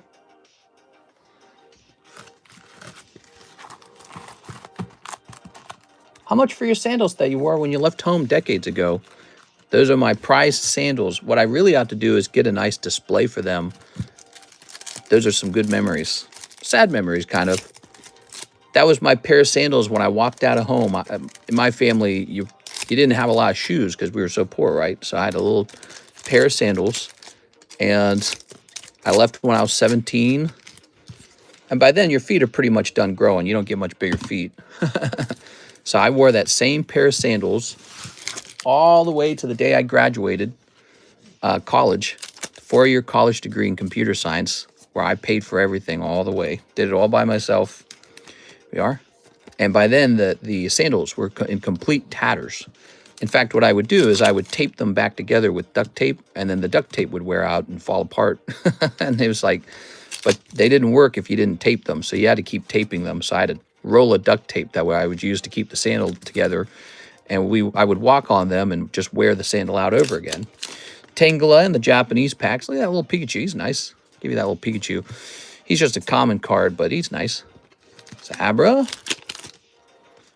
Here's... Wow, we get so freaking lucky, dude. Another Charizard. We just pulled a Charizard. You know what's happening? Let me tell you what's happening, guys. So I'm getting all my 151 product from random people. I even said this. I said, just because we already pulled one doesn't mean the next box doesn't have a chance for one, because we're getting it from all random people. We just pulled another 151 Charizard. That is really lucky. And that, what I just said, still holds. We're still getting our 151s. We're not buying like a pallet at a time. We're not buying cases at the time, where like if you pull a Charizard, you're not expecting to see another one for a while. This is all totally random. So I get one box from guy number 1, box from guy number 2, guy number 3. And so in theory, if they're very lucky boxes, we could pull a Charizard from each one, because they're not coming from like sequential boxes out of a case or a pallet. Wow, that is so lucky. It's not expected, but it is so lucky. And hopefully the next box does this too. I hope we just get insane luck all the way through. Wow, congratulations, Aaron Rodriguez. That's why people open this. That's why people open this. That is so cool, dude. 151. There we go. What site are you on? We don't have a website. Well, I technically do have a website. It's looking pretty clean, man. You might have a 10. We do have a website, but we don't use it for orders. So if you want to place orders for Pokemon, you got to head over to the description of the live stream. That's how we do it. We do it all from the description of the live stream. There you'll find how to pay, and you'll find what's for sale. So you can find these 151 packs for sale in the description. You'll find a huge menu, actually. We have a ton of stuff for sale. We are. And here we are. Very nice. When you pull a hit, you can also hire me to do a pre-grade on it so that I can tell you what I think you'll grade. And you can have me send it to Beckett, PSA, Tag, CGC, whatever you want. I do all of them. Although I think I removed CGC. Didn't I remove CGC? Because there was no interest in it. We are. And we're an actual certified tag dealer too. So I got a contract with Tag to do middleman grading for other people where I send your cards to Tag. How cool is that? We just got that this month. All right. Did CS really buy the Call of Legends pack? I think he did. That's a very special set. And it's a Heart Gold, Soul Silver era set. And it's pretty bizarre that, you know, that it even exists for less than like $1,000 a pack, actually, when you think about it. Aaron Rodriguez. Wow, that was super duper lucky. All right.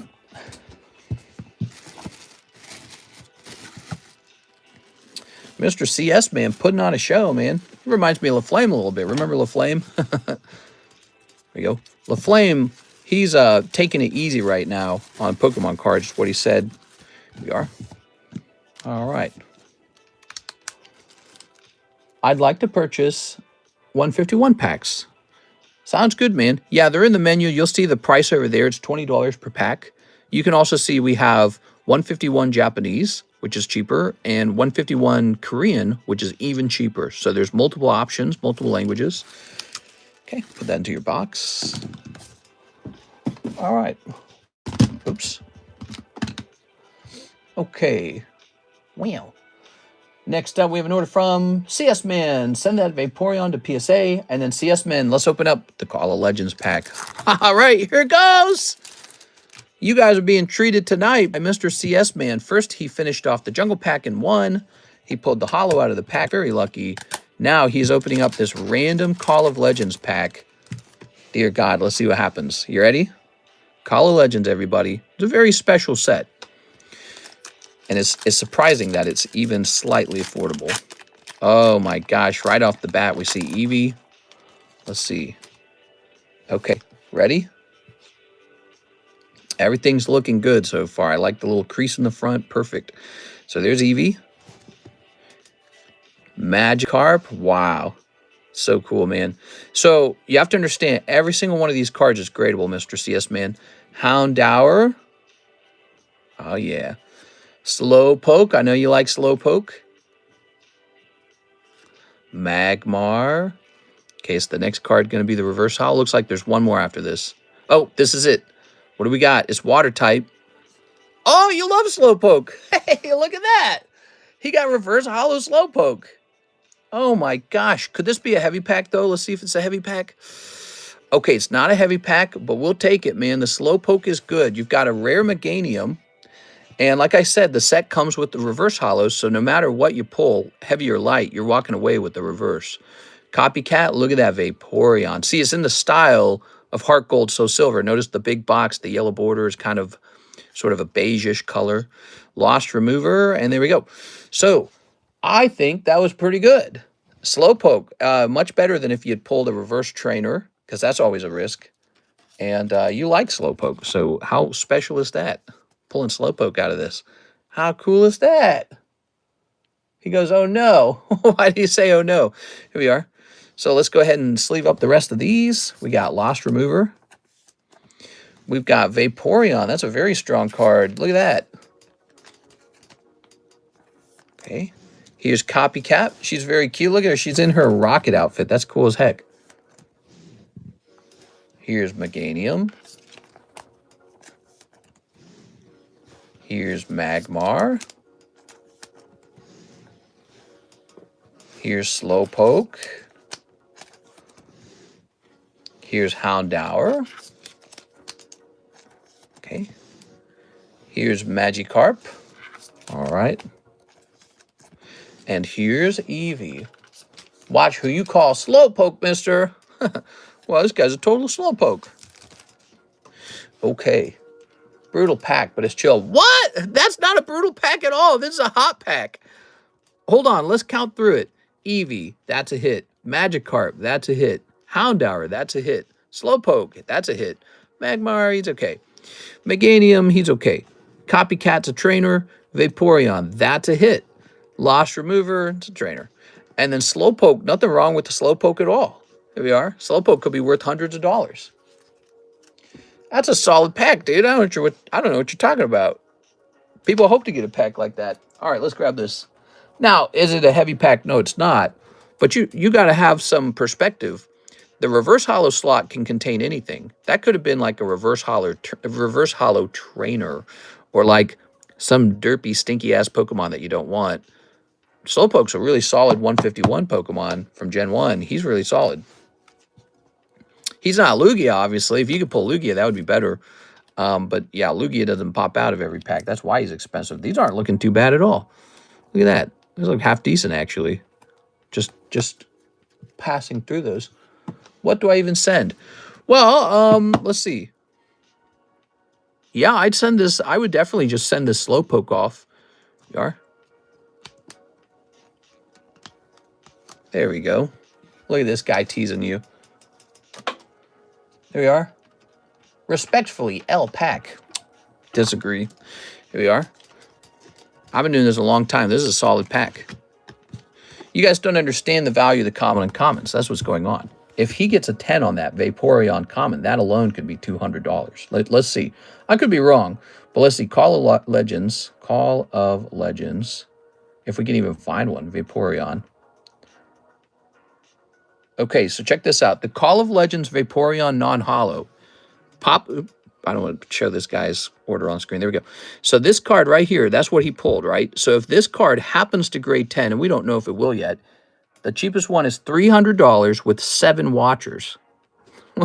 His pack was fine.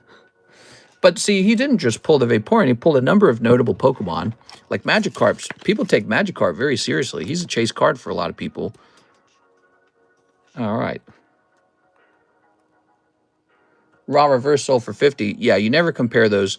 No point in comparing those. These are pack fresh. These might actually grade 10.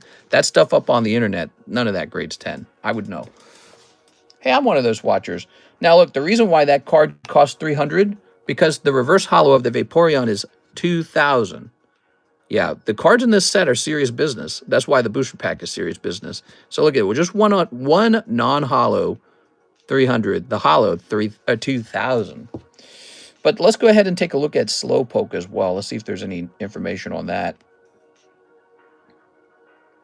Sadly, no. There's no reverse hollow Slowpoke to compare to. Let me check sold. I would bet he's like 500 maybe. If he grades 10, probably about $500 range. What if we just type in Call of Legends reverse? What's the cheapest reverse that's sort of like Slowpoke in terms of desirability? Let's sort it into buy it now. Let's sort it into cheapest price. So there's a couple Pokemon. First of all, you can see that the Fortress is here. No one likes Fortress. And then Seviper. Nobody likes Seviper. Now you get a little further. Ursaring. Limited people like Ursaring. He's already 400. Here's a Mime Jr. Again, who likes Mime Jr.? Let's get to a 151 Pokemon. Tangrowth. Okay, so look at this. This is Vulpix. Vulpix and Slowpoke. Not that far apart. They want $2,000 for that Vulpix. $2,000. That says a lot. And so, yeah, I mean, the pack was pricey, but you guys have to understand, anything that grades 10 out of here just goes for bonkers amounts of money. Really does. We are. But you need it to grade, you do need it to grade 10. So that is the important part. Let's see. Yours doesn't look that bad. It really doesn't. Look at this, guys. Does that look bad to you? It doesn't look that bad.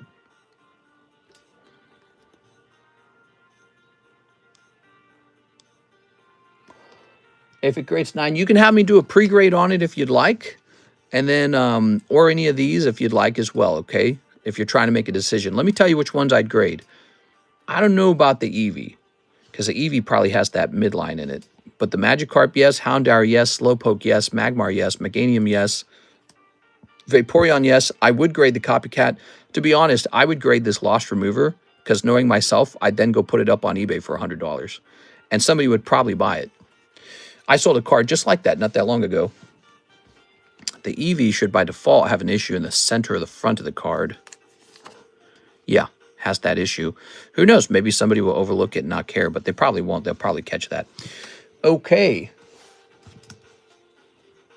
So, let's grab this.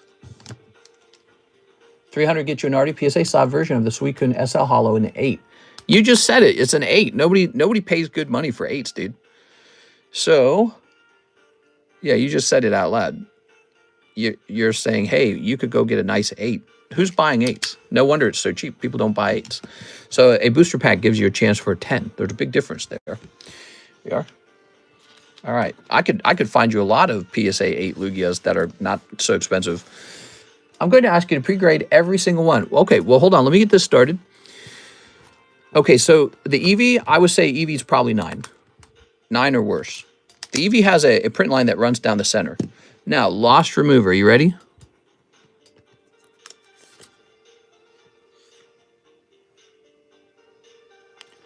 Lost Remover has a white dot on the right side of the back.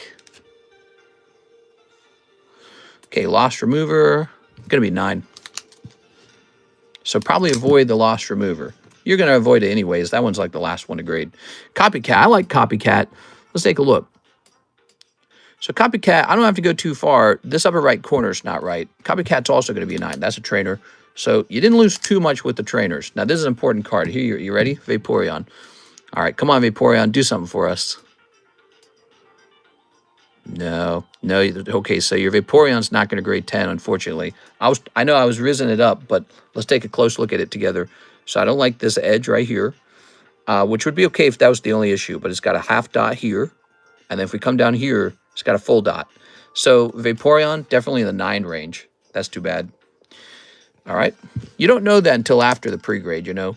But initially, the cards that came out of this pack, quite nice. Really, that's the hard part about opening cards is you actually have to get them to grade 10, and that's part of the trick. So Meganium's on the thinner on the left, not significantly. Half dot on the bottom right, half dot on the upper left. I will give him a 9.5 minus. Okay, Meganium looks really pretty close, but those half dots are troublesome. It depends. I think PSA would give that a 9. Let's see. Oh, this one's good. So this one's real well centered, and it's just got one half dot in the upper right-hand corner. So I think internally it gets a score for the card of like a 9.5 for the corners. And so if everything else grades well, I think a lot of companies hand it, you know, perhaps a 10 out on something like that. Okay. All right, so this card is also going to be 9.5. I'm going to say 9.5 plus on this one.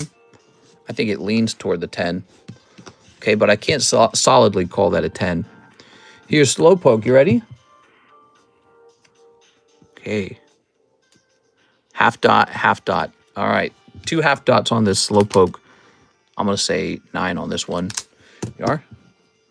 Houndour is a good one too, okay? So hold your breath on the Houndour. I think he's a great card. So see how the card's actually a black color? People go nuts for that. They love that dark color. We don't do that with Pokemon anymore. Now we have kind of like a bluish color, dark blue. But back then, the cards used to be black. Oh, so clean. Okay, so you might have pulled one really solid one. Let's take a look. It's got a lip. Yeah, I definitely grade this. This looks good. Oh yeah, so this one's good right here. So I would consider grading the Houndour. Set that over there. I would call that one just like a 10. Okay. And now the Magikarp. Let's take a look at the Magikarp. You ready? Okay, same deal. It's got a lip on the ooh, the Magikarp's good too, just like the Houndour. So that's good. That's nice and clean. You might have 2 10s on these. Hold your breath, though, because it's not officially a 10 until a company gives it a 10. So they have to give it a 10. So I like those 2 right there. Those might be solidly 10s. Now let's look at this again. 9, 9.5 plus, 9.5 minus, 9, 9, 9, 9. Okay, one more. Slowpoke. Thick on the right. Where? Nah. Nah, those look good. Okay. Ready?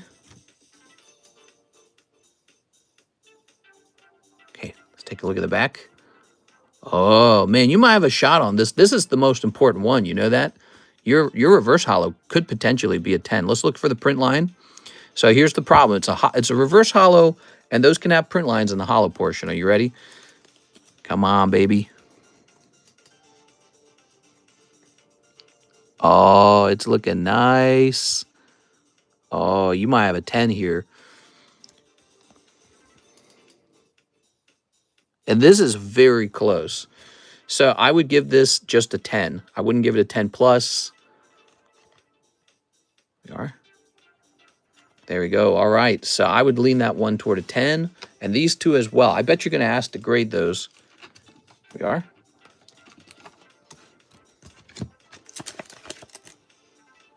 Calling PSA 8's no good, just screams non-collector. Well, we were talking in terms of making your money back on the cost of the pack. We were talking specifically about that. I don't have a problem with collecting lower graded cards. I've got a bunch of that, if you didn't know that about me. And but my point was that in terms of breaking even with the pack price, you know, you can't compare an 8 to a 9 because it's like the values all explode in the 10s. It's the 10s that explode in value, and it's the 10s that rise in value over time as well. So it's like if you're trying to compare what a booster pack can give you, because again, we hadn't pre-graded anything yet. If you're trying to compare that to something that's already an 8, I think it's not a fair comparison. It is. But besides that, there's nothing wrong with people caring about the value of their collection, and there's nothing wrong about people preferring 10s over 8s. That's what everyone prefers. There's nothing unusual about that at all. Okay. I'm also sending the Vaporeon to tag. Okay, so you're going to say, I oversent for the Vaporeon. We're going to send it to tag. You got it, man. This has been a big night. This has been a Mr. CS Man stream for sure. He went deep tonight, but we are to take care of all your orders. And what he said, I'm sending the Vaporeon as well.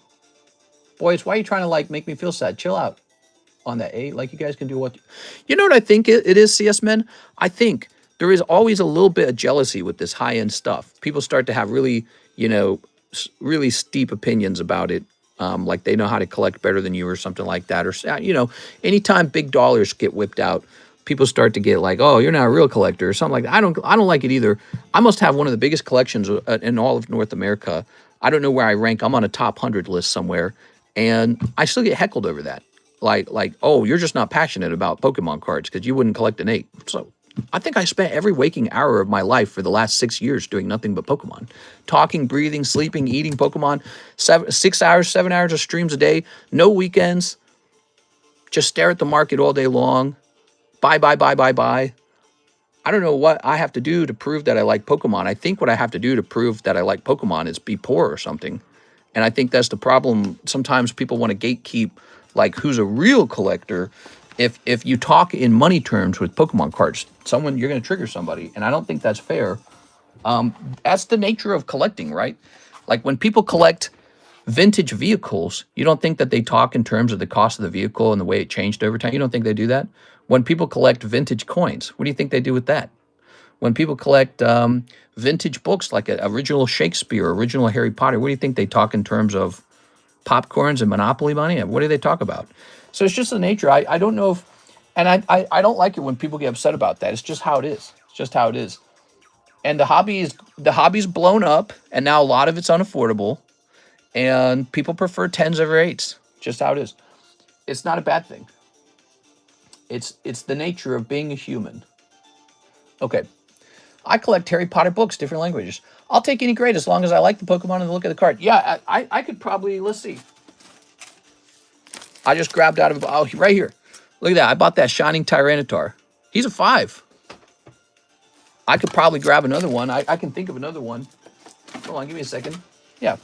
You're going to beat me up because I don't buy enough, like, lower grades or something. Or like, if I have an opinion that a higher grade is better than a lower grade, like, duh, isn't it? Thought that's how it works. Well, hold on. Let's see if I can find it. It's in one of these boxes. I don't know if I want to search through all these boxes all day. It was a Legendary Collection card. I love the Legendary Collection. And I found a nice Legendary Collection card, but it was at a lower grade. And I collected it anyways. But it's just because I liked it. It didn't have to do with the grade.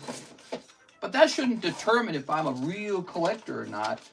It should be my choice to collect only 10s or only this or only that. People have the freedom to choose what they want to collect, and it doesn't make them nasty non-collectors or something or whatever you're imagining. So only thing I could find. So I've got somewhere around here. I've got like a 6 Gyarados, and then here is a 9 Arcanine. And I could find more examples like this. I got a no rarity Charizard. I think it's like a 5. The first edition base set Zard I showed off the other day, he's a 6. But, you know, I shouldn't have to show these things off to prove I'm a real collector or something like that. You know what I'm saying? I went on a rant there. CS Man says, Mr. The common Vaporeon to tag and then the hollow one to PSA. Got it. Okay, I hear you, man. Here we go. So this will go to PSA. Got it. Little misunderstanding there. Now we're going to get a nice sleeve for this. All right. Yeah, just be cool, okay? It's not a big deal. Is what I'm saying to the other guys. Just be cool about it, man. I've had people tell me I'm not a real collector for like 6 years now. And all this time later, I'm still hearing it or something. I like it. Like if I open up some packs and I don't like scream like a child, people will accuse me of not being a real collector. Look at how he opened the pack. He's not a real collector. Sorry, I didn't cry when I opened up my pack. I've opened 1,000 of them. It doesn't feel the same after 1,000 packs. That doesn't mean I hate Pokemon. It means I love it. It means I've opened a lot. Here we are. Look at that. Ooh. Love Vaporeon. I've never seen that pack, so I had to open it. Most of these people who point fingers are only on the Pokehive, so they don't have to work. No, he might be a big Pokemon card collector himself. I don't know.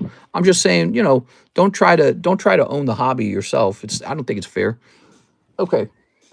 He might really love Pokemon. I'm not trying to beat him up on that. But I am venting a little bit because I have dealt with that a lot, by the way. Not from this gentleman who just said that, but like from a lot of people. I've dealt with it for years. For years, I've had people say, you're not a real collector. What do I have to do to be a real collector? Do I have to like trim off the skin on the tip of my pee-pee? Do I have to get like a shuckle tattoo on my ass? What do I got to do? Do I have to sell all my cards and be poor and then claim to be like maybe if I cry like, hey, these guys, it's just about the money for them. I don't know what I got to do to convince people I'm a real collector. Edward B. Cornelio, English 1-pack magic. You got it. 1 pack of 151. All right, here goes. People said I'm not a real collector even though I buy the weirdest cards here. Mr. Polly has a bigger collection than 99% of collectors. Well, right, which might be problematic too, that somebody will look at it and say, well, must be, you're privileged or something. I came from absolute poverty. I was extremely poor. 11 brothers and sisters, always on the brink of bankruptcy, always on the brink of not having enough money for food and mortgage. Then I left when I was 17, totally broke. Worked like crazy, 2 jobs to get to college, broke all the way up until about 28 years old, got my first job out of college, and then it's just in these last 6 years I've had an explosion in net worth, and it's mostly just because I really love Pokemon cards and got into them, and then just didn't stop. Didn't stop. I was in them before Logan Paul started his thing, and then I was in them when he kind of went away for a while, and everyone was like, the Pokemon bubble popped. We are. Mr. You're the underdog story. I am. I'm legitimately the underdog story. Karis and I had so little money left for food while we were in college that we were metering out every last dollar for food. We're like, we'll get cabbage because cabbage is very heavy and very cheap. We'll get potatoes and then we'll get ground beef. So we were like measuring that out, food by the pound, to try and make it in our senior year because we were that close to having to drop out for financial problems. We were that close. We were down to our last $200 when we graduated. Did you know that? We were like $200 left, and that was it. It was really close. All right, so it didn't work exactly like that. The way it worked is we were down to our last $200 when I picked up a job in our senior year. That's exactly how it worked out. So we were really close to being out. Hathim says, last 3 Hollow Live Curious. How much for the Crystal Guardians? That one's even more expensive than the Call of Legends we just opened. I don't know if I'm prepared to sell that one. That one scares me to sell one that expensive. Mr. New Vintage Pack? Yeah, let's get another Vintage Pack out, guys. You want to get another Vintage Pack? We are? All right, so the Call of Legends was a really cool one. Oh, we should write down... We should write down that you opened up a Call of Legends for Mr. Mike's side as well. Mike's side's been killing it with these shorts, huh? Have you been watching them? They've been doing well.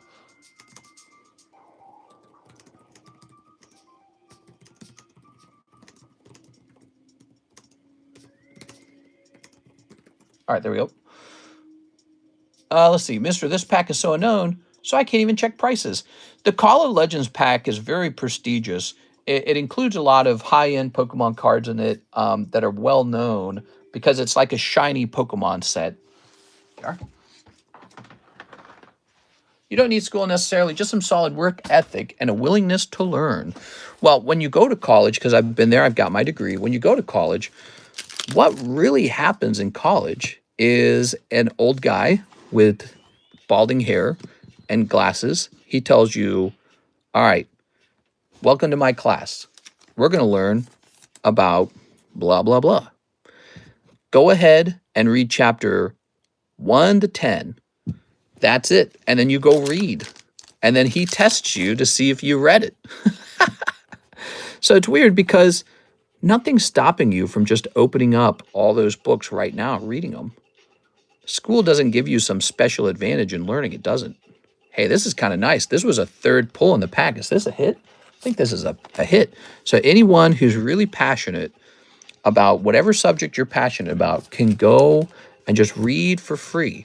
You go get the book online, just do tons of reading. Get real passionate about it. You are. Anyone's capable of being educated. Really, truly. Math books. You can just go get some math books and start doing all the math out of those math books. It's just that the teacher tells you to do it. That's the only difference. That's it. He tells you to do it, and you say, now that you've told me to do it, I guess I'll go do it. All right, Mr. Athim, thank you so much. I read and forget everything I read. Nice. I do the same thing, so you're not alone. We are. I don't know if it's helpful for y'all or available on your end, but I got 2 winter boxes from Walmart. Nice, dude. Let's see. Have you ever heard of adding breadcrumbs or crushed saltines to ground beef as a filler? Well, yeah, they do that with meatloaf.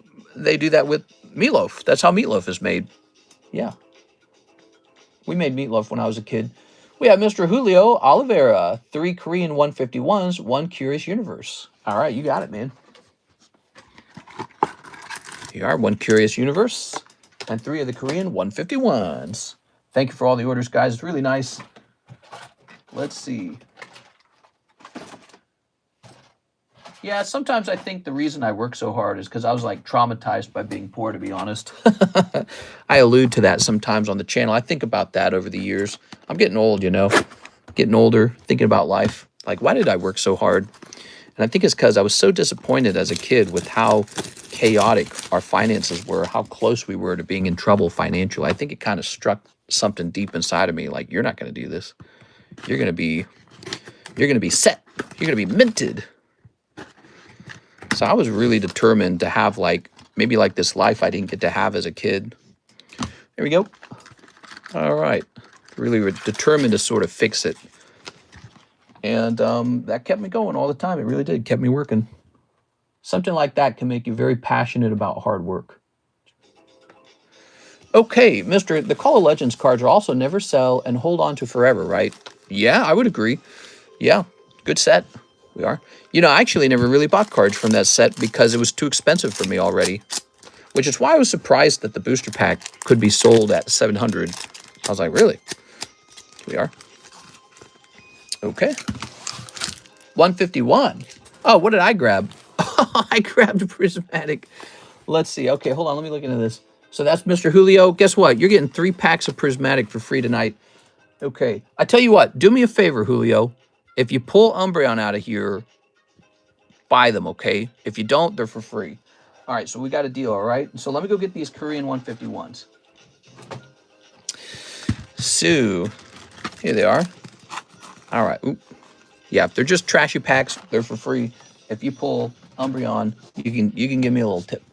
Now let's see what we got. 30 of these. Lovely. All right. Yeah, so if you guys play that game, by the way, Night Rain, Elden Ring, they got a new mode out. It's called the Deep of Night. Ooh, little Gengar popping out already. Very nice. These cards have a little warp to them. I don't know why it does that. That will not change how it gets graded. It will not affect the grade at all. But I don't know why these did that. So interesting. Is it like a humidity exposure thing? I always wonder. Okay. And, Charmeleon. Yeah, did you guys know we have 151 Korean? And it's pretty not expensive at all. Pretty affordable. Oh, Master Ball Salamence. Nice. Temperature change. Yeah, temperature change. Here's Drillbur. Very nice. All right. And Monkey Dory. Look at that Monkey Dory. And finally, we've got Feathers Girl. She's got feathers on the hollow. All right. I only want North Korean cards from Great Glorious Leader. There we go. What? The Great Glorious Leader. There's multiple ways to learn. The only sucky thing is that there are also so many chase cards in that set that are over 1K, but I couldn't pull one of them. But no point complaining. Yeah, you're not wrong. It's a very special set. So when you open it, you kind of hold your breath and you think this could be it. But the reality of pulling those cards is much tougher than you think. I was happy for you when I saw the Slowpoke came out because you listed him as a favorite Pokemon. So I thought you were going to be more excited like I would have been. But I get it. It's like when Charizard's in a set or something like that, you think, oh, I'm going to pull Shiny Charizard out of here. Or like maybe there's like 5 different high-end cards to pull and you don't pull any. Think of it like this. Think about how many of the packs you have to open nowadays to pull one good card. And now you got like these vintage packs and you just get like one pack and you got one shot. It better be hot. You know what I mean? There's so much pressure. Think about in the past, CS Men, you could have opened those packs for like $3 per pack. This set, Call of Legends, was $3 a pack at one point in the past. And this would have been like $2 a pack. Now the price of them today is just unbelievably high. It's really expensive. So we have Mr. CS-Man, Houndour, Reverse Hollow Slowpoke, Magikarp, and Vaporeon to tag. Good choice. All right. Would love to send these off for you. So I'm excited for that. Okay. It is 9/11, guys. That is the, we have a memory of the fall of the Twin Towers in New York. Here it is. All right. Yep, I remember that. It was a big day, changed American politics forever. We had the invasion of the Middle East. We have George W. Bush. Horrendous day, really crazy day. So here we are again on that day. I forgot about it because of the Charlie Kirk assassination. You are. Slack off. Here's gang. Actually, you know, the sort of feeling you get in your stomach from the political assassination is kind of similar to the feeling you get in your stomach from what happened on that day. Here's Edward Cornelio. He says, English 151, what do you want to see in future Pokemon games? Hey, that's a fantastic question. I'd say the number one thing I'd like to see, number one, hard mode. So they should have it so that when you start the story up, there is hard mode for skilled players. And when I say hard, it needs to be really difficult. It needs to be so that even a smart guy playing the game will easily be defeated by the game. I'm talking like that difficult. So hard mode, yeah, I'd love to see that. Hard mode where like your opponent's Pokemon actually scale with yours. You're not allowed to just train them up to a higher level to sort of win. It's almost like cheating if you think about it. You have to outsmart each opponent, and it takes a lot of work and effort and luck. I would love a hard mode that's truly, truly difficult and forces you to truly understand the game in all ways. There we go. Let's see. You misread the order. 3 to PSA and then the Vaporeon to tag. No problem. Let's go adjust that. I'm sorry. The Vaporeon to tag. Only the Vaporeon to tag. No problem, man. I remember when my uncle deployed to the Middle East in the Army after that happened when I was a kid. Yeah, I guess the people who deployed to the Middle East are all grown up now. I was a kid too. I was like a young teenager when it happened. And a bunch of guys got deployed. And it's a really sad thing because, you know, we took a country like Afghanistan, we took it over. And this is why, for people who are a little bit older and remember that whole time period, it was really tragic what happened, you know, last semester under the Biden administration when he kind of just gave it all back to the Taliban in a really bad way that made us look like we were running away with our tail tucked between our legs. It was a very bad image branding problem for the U.S. It looked so horrible.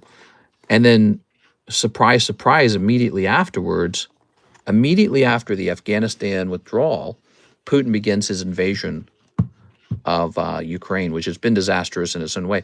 But I think he saw, you know, Biden and thought, America's weak. I'm going in. I'm doing the thing that I really wanted to do. I swear to God, that's what it was the weakness signaled in the Middle East. All right, he was thinking politically, he was thinking Americans will not want any more war. No one's going to want to confront me. I'm doing it. He was thinking, this is my chance. Miss Janice says shipping for the Stephen Gonzalez and remainder on my slab for Janice. Thank you, Janice. All right, so for Stephen, let's grab this. Let's see. Here's your bag, and here's your other bag, and let's go get that slab away. I'm just glad that war is over. The Afghanistan war, yeah, I'm glad too. But it must be very hard, you know, like if you listen to the stories, because a lot of people died over there. A lot of military servicemen died over there. So if you listen to like the mothers speak about it sometimes, which I did that recently, I heard a mom talking about it, you know, they will have lost their child to maybe like a car bomb or something while they're fighting over there because, okay, weapons of mass destruction. And those never surfaced, right? But so they're fighting over there. And then for what? For what? What did we even get out of it? Virtually nothing. Total instability in the Middle East, the rise of ISIS. There you go. Nothing. We didn't get anything good out of it. It was so bad. Oh man, that looks good, doesn't it? That is so good looking. Let's take a quick look at that slab away. I love it. Janice, you're too kind to me. Yeah, the whole conversation about the war in the Middle East, it's part of the sort of like tapestry of decisions that led to where we are today. You know, how somebody like Donald Trump might have been chosen. Maybe he's just some sort of, I don't know, like, maybe it's just some sort of way for people to express their outrage or something, you know, their anger over how poorly that went. Now, I believe you said, put the remainder on my slab away. Oh, I get it. So this is getting shipped out for $9. And then we're going to be putting $31 on the slab away. I get it now. So it's 85 minus 31. Oh, 54 remains. Oh, let's skip this song. This song's like on repeat for 10 minutes. Oh, it's literally 10 minutes long. That's funny. Okay, I miswrote the message, but I paid the right amount on me. Oh, no problem, man. Well, we got it all set up for you. No more blood for oil was the slogan. He's a beautiful Bowser. He is so good looking, isn't he? I feel like this is such a good looking card. Anytime you whip this out of your collection, people are going to be like, ooh, what's that? Yeah, he's great. I might have to try and get some more of those at some point. So long, Bowsy. Let's see. Mr. makes me want to sell my slabs to open more OP. He's so funny, dude. No, man, you gotta hold on to those slabs. What are you talking about? You know, hold on to those slabs. Now, let's get Mr. Steven a nice label. Look at that little box. Isn't that cute? I'm sorry to ask this question. I know you hate it. We send in PSA sometime soon. Yeah, we will be sending it out. Think about it like this, CS Men. If I had sent it out, let's say a couple days ago, those new cards that you just pulled, they will be waiting for the whole rotation before they go out. So it's not too bad. We tend to do it like a schedule. So it tends to go out once per month, and that gives people four weeks to put together whatever they're going to put into that submission. And then by 4 weeks, it's out, and you might have put a bunch of cards in that submission. That's generally how it goes. So think of it like this. Don't think of it like you're waiting for it to go out and ship. Think of it like I got 4 weeks to put in as many cards as I can into the current submission. It gives you an opportunity to you know, put something special together rather than like one card goes out and then one card goes out and then one card goes out. It's better to have it be like one nice, you know, like a nice chunky, you know, like a bite. We are. You're right. I'm not asking that question anymore. I don't think I'm going to open many more packs. Got to save up for a nice expensive card. Nice. Yeah. Ask Mr. about the BGS submission. It is time for the BGS submission. Actually, we are behind on submissions. It's really hard to get everything done, but there's actually 2 submissions I need to make. There's one I need to make for LaFlame, and it is a cross-grade submission, and then there's the BGS submission, and I'm partially done with the tag submission, since we have to get 500 of those sent in. I already did a massive tag submission, and now I'm working on a second one. And so, yeah, it's a lot of work. All right. What are your thoughts on Shining Legends? Shining Legends, great set. I super regret selling my Shining Mew, my test tube Mew, I mean. That card was, how much did that card used to cost? He was like $800 when I sold it. Now he's like $4,000. God, what a fool I was. I don't even dislike the card. I like the card. I'm not like the biggest Mewtwo fan. But that card in particular is very special looking, and I sold it like an idiot. I had one. It slipped between my fingers. Shiny Leggins. That's right. Yeah, I mean, some of my biggest regrets have been the cards that I sold. I sell cards, and then I look back behind me, and I go, why did I sell that? Like, I think I sold a Dark Blastoise for like $1,000. I sold it for, I think, at 1.5. PSA 10 Dark Blastoise first. And I sold it pretty close to the launch of the Glory of Team Rocket. Excuse me. This room makes me sneeze. Now, check this out. Cheapest Dark Blastoise today, $6,600. All I had to do was hold it. I didn't have to sell it. All I had to do was hold it, and it was going to go up times like 4. So, you know, some of this is why you don't see me like reaching into my personal collection to sell it off too fast. Here's another mistake I made. Long time ago, I sold my XY Mega Rayquaza from Ancient Origins. I didn't have to do that. I just felt like doing it. I was like, get rid of this guy. You know why? Because I felt like, well, there's going to be a lot more of them over time. Boy, was I wrong. I was so wrong. What an idiot. I wish I could have grabbed myself and been like, you know, you're an idiot sandwich. We are. But I'm a very lucky guy as well, because I actually kept many of my best slabs. So I held on to much of my favorite slabs, my very finest favorite slabs, held on to them.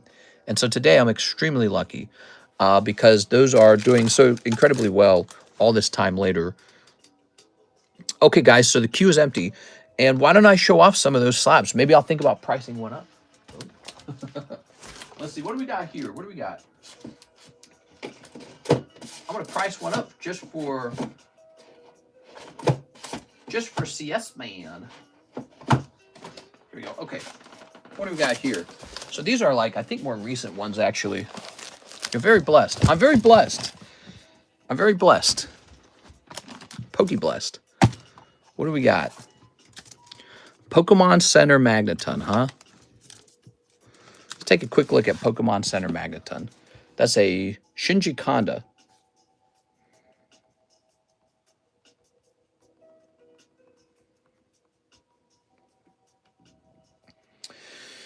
Let's see. Oh, okay. This has been moving up. That's good to see. This is a very recent card. Just came out. Oh, yeah. So it says this card is maybe around $400 now. But I bought mine for $150. Wow. That's not bad. Here's a double Blastoise that I was selling. And I said, why am I selling these? And I said, I'll just hold on to them. They should be in better sleeves, though, than these. Okay. To be honest, I probably could still sell them because I've got so many left to grade. Because I sit on not just the best graded collection of poker cards, I think I probably sit on the best sealed collection of poker cards as well. Pokemon Poker, everybody. beautiful. Set that down behind me, actually. What else we got? Oh, yeah. Look at this. That is base set Chansey from the original Pokemon starter decks from 1996. Look, I was selling one for 700. I think I did sell one for like 400, and then the next one I said, I'm not selling another one. Okay. What's all this about? Look, there's another 9, the Magikarp. Wow, it's a nice swirl there on this Hidden Legends. I think I bought this one. So I bought that Melodic recently. Oh, yeah. Look at this Giratina. I graded him a long time ago myself, and then somebody bought him real cheap, and then they abandoned it. So he must have cost like 60 bucks back in the day, this card. He didn't cost very much. He was kind of cheap. If you graded that back in 2019 and tried to sell it, you'd be asking a lot of money if you asked 60 bucks. So he might have sold for like 40. Now, come into the future. Unified Giratina, you ready? Let's see if there's even one for sale. Can't find one for sale. That's not a surprise. Let's try his number, 86. Yeah, can't find one. So I did find one for sale after I reclaimed this card. And there was one for sale for $500. And I can't even find one. Okay. It's a cool card. This is now, what, 6 years old? So this is much later. And yeah, again, probably back in the day, I probably sold this for like 40 bucks. It got more expensive over time. You guys saw me buy this one, Houndour. That was recent. Same with this guy. God, isn't he nice? So those are some recent cards. These coins are pretty special. I could see myself selling one of these coins just because I have 2 of them. So when I have 2 of them like this, you could talk me out of one maybe. Okay, what else we got here? Are you selling the Houndour or Tyranitar? I could probably do an overpriced Tyranitar. I don't think I would be selling the Houndour. Here's a Kadabra.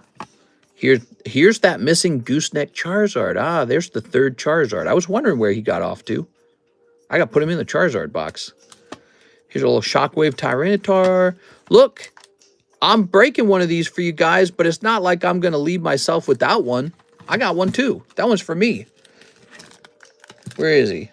Where's that Moltres? Where'd the Moltres break go? I don't even know where he went.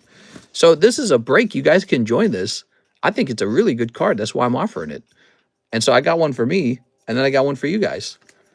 Look at this. I got this at a joke price. When did I buy this? Oh, this one says $825, $1,600. I wish I could find the rest of these Tyranitars, the Rainbow Tyranitars. I think I own 2 or I own 3 of them. Here's a nice CGC graded Mudkip, EX Dragon. God, dude, I don't even want to know what these are worth at this point. These cards are so crazy. Can I do an overpriced Tyranitar? I might be open-minded to that. Here's Kyogre. Look at that. Remember that one guy who came in here and he wanted all my level X Pokemon? He was trying to talk me out of this one. Isn't that a cool card? Man, that's a cool card. Got a nice swirl by his leg, too. You want to see the swirl, guys? Check this out. Hard to see, actually, just because of the colors of the card. There it is. You see that? Perfect swirl right by his leg. A bit hard to see, though, especially with the camera. It's easier to see with your eyes. Here's a Cardconomist graded Espeon. Oh, there's that Cigarette Charmander. Was I looking for this? There he is, the Cigarette Charmander. Cool, man. And then here are some of these interesting cards.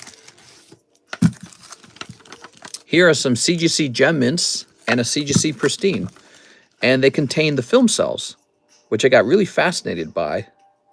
I believe that's real Pokemon film cells from the anime or a movie.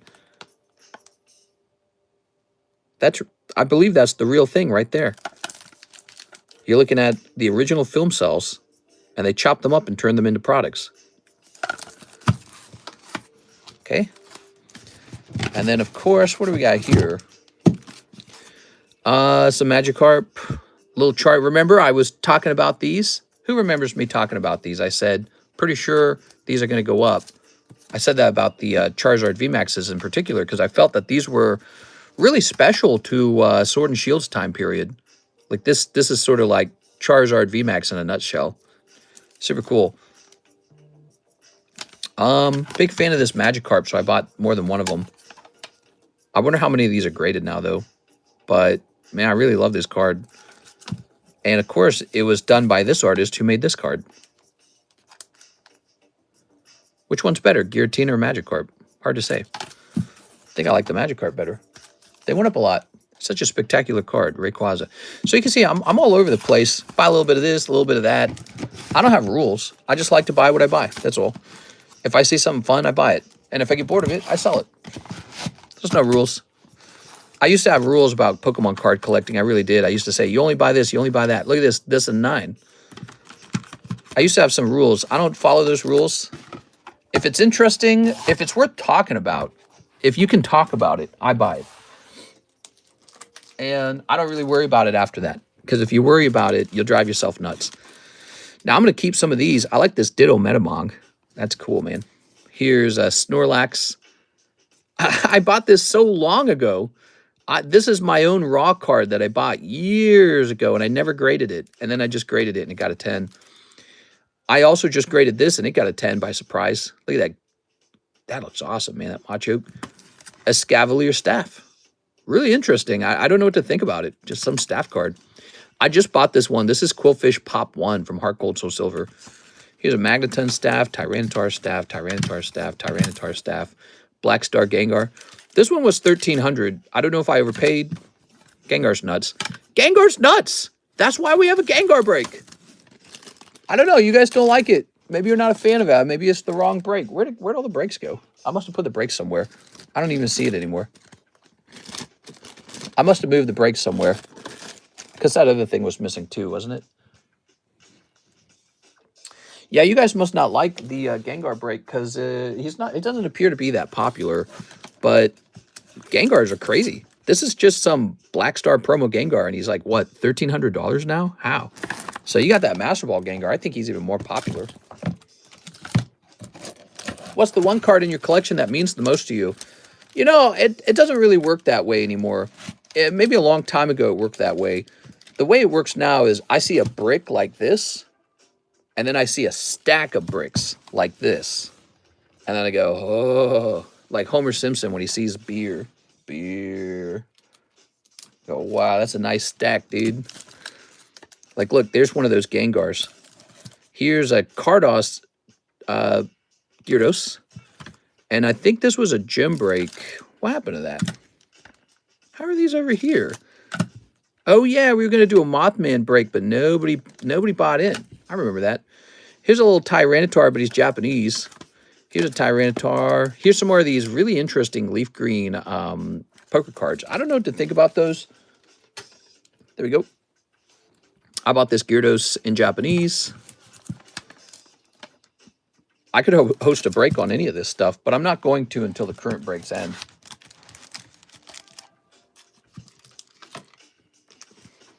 New vintage pack break on the table? I haven't picked one out. This is after the next break, the manga break ends. Oh, I forgot about this guy. This guy used to be for sale for $1,000. What do you think he is now? Hypno. Let's see. It's funny because he hasn't sold yet, and it's like every time I look him up, he's more expensive. So it's like, I guess I'm glad he didn't sell. I don't know. All right, let's see. Sort by highest price. And let's see. Looks like there's 2 international ones, and then there's one in the US. There's one international that's around 820, but then there's taxes and import fees. It actually cuts pretty close to 1,000. And then the one after that is like 1,200, it looks like. But that's also before import fees, because that one's in Australia. Import fees are real. I just paid $500 in fees, man. Today. It was today I paid them. Dark Raichu First Edition Shining Tyranitar. Look at that. Dang, dude, that's really good. Leaf Green Eevee. Man. Do you sell on eBay? I'm about to. I'm about to start selling things on eBay. That's going to happen. I used to avoid eBay like fleas or something. Now I'm going to be selling on eBay because we're going to get back more slabs than I can sell on the table. That's what's going to happen soon. We have a contract to grade 500 tag slabs a month. 500. That's a lot. I'm going to pack these up into box toppers or ETB boxes and then put these all away. What's your opinion on Magikarp XY143, the shiny hollow promo? I'm pretty sure I own one of those. Oh my god, look at that Cubone, dude. Here's a little birthday Pikachu. This is the illustration Pikachu. I didn't realize it's unsleeved. So you guys didn't buy this. I offered this as a break and it didn't sell. I think I might have wrongly priced it though. I think that might have been it. I think I was pricing it off of something else. I don't remember. We are. But I'm just going to keep it. It doesn't really matter. Mister, let me know anytime about that Tyranitar. Yeah, Tyranitar, he's good, huh? We are. I'll look into that. I can hear that you want another cool card, so I can hear that. And I need to get into the mode of shopping for some high-end slabs, see what kind of deals we can get. Look at that. Staff Charizard, Staff Magneton, Staff Mimikyu, Staff Lugia, Staff Lugia, Staff Lugia. Wait, there's 3 of these here. I didn't know I had 3 of these. Here's Pikachu. These are like my recent acquisitions, by the way.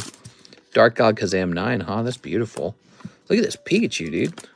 Here's an Ivysaur. Oh, yeah. So this guy, James C. Cathcart, he just passed away, and I want some of his cards, too. I'm going to keep this DP's card. Since he didn't have me send it home, I'm keeping that. I want to keep that as a memory of our channel. James C. Cathcart, very lucky to have that. Cellophane grade, it says. It's a cool-looking Umbreon. I'm kind of glad we're doing this, actually. I had a whole bunch of buildup over here, so this kind of alleviates some of that buildup. I need to take this into another room and spend some time and sort through it all. Okay. Black Label McDonald's Burger Pikachu sold for 21K. Yeah, but is that real? I wonder if it's real. Wow. Look at this, man. I'm keeping this. I fell in love with this. I can't believe that graded 10. That's a 10 sketch card. I had no clue that was possible. Really inspires me to have more of those Star Wars cards now. I did have a Japanese Mew. I didn't know that. There he is. I did have a Japanese Mew. Little Gyarados there. Wow, I had no clue. I'm fixing to submit 25 to Slab. I'll check in again after a few weeks. Nice. Look at that. Oh, the Quest Sticker Charmander. That is so cool, man. I'm all into those Quest stickers lately. See, I'm just into all kinds of stuff. If you stick to like one really narrow parameter of what you're going to collect, what's going to do well, I promise you, you're going to miss out on opportunity. That's how it works in this hobby. Like you could just collect WOTC English PSA 10s, and here's what you're going to do. You're going to way overpay and find out that something else did way better. There's another Espeon. Shining Ho-Oh. Dark Flareon, huh? How did he get over here?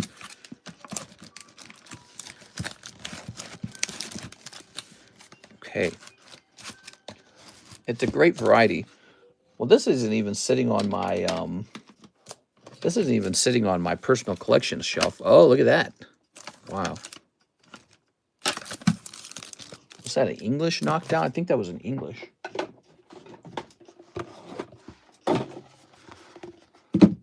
Running out of space kind of here. All right, what we got here? I'm going to put these away because, you know, these are kind of clogging up my shelf. That's neat. Oh, my God, I'm in love with it. Look at that Gengar 10. I think this is meant to be for you guys. Kind of want to hold on to this Suicune for a little while longer. Look at that Psyduck. There's that Deoxys.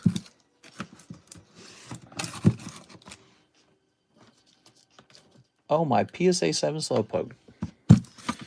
Here is a Tyranitar, Birthday Pikachu, another Ditto Metamong. So we're going to hold on to a stack of the Dittos. See how they do over time. They're very interesting. Look at that base set Squirtle, graded by tag. I technically don't need this. See, Squirtle's like this Pokemon card that I think will go up in price over time. But here's the other problem. I can probably afford them most of the time. When a card's too cheap, I don't worry about it as much. What do we have here? That's nice. Now, I better take that out of that sleeve just so that I don't accidentally confuse it. He sold that to me. I bought the Umbreon. So I don't want to accidentally confuse that. And then, as I get lazy, I don't remove his sleeve from it and then make a mistake on it. Ah, cool. Oh, that's neat, huh? Yeah, I had to crack that and regrade that. That'd be interesting. See if I grade it too harsh. What brand jock straps you into? It's so funny, man. Okay. Dark Magneton. Oh my god. Classic Pikachu. I feel like I should hold on to one. Dark Weezing. I graded this, didn't I? I just had that return. Oh my gosh, a 10 on this Nidoking. That's so cool. All right. Let me place this over here. There's too many slabs. It's just too many.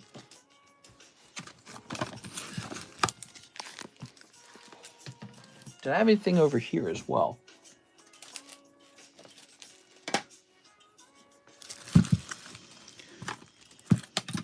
Oh my god. Look at that card right there. Ninetales.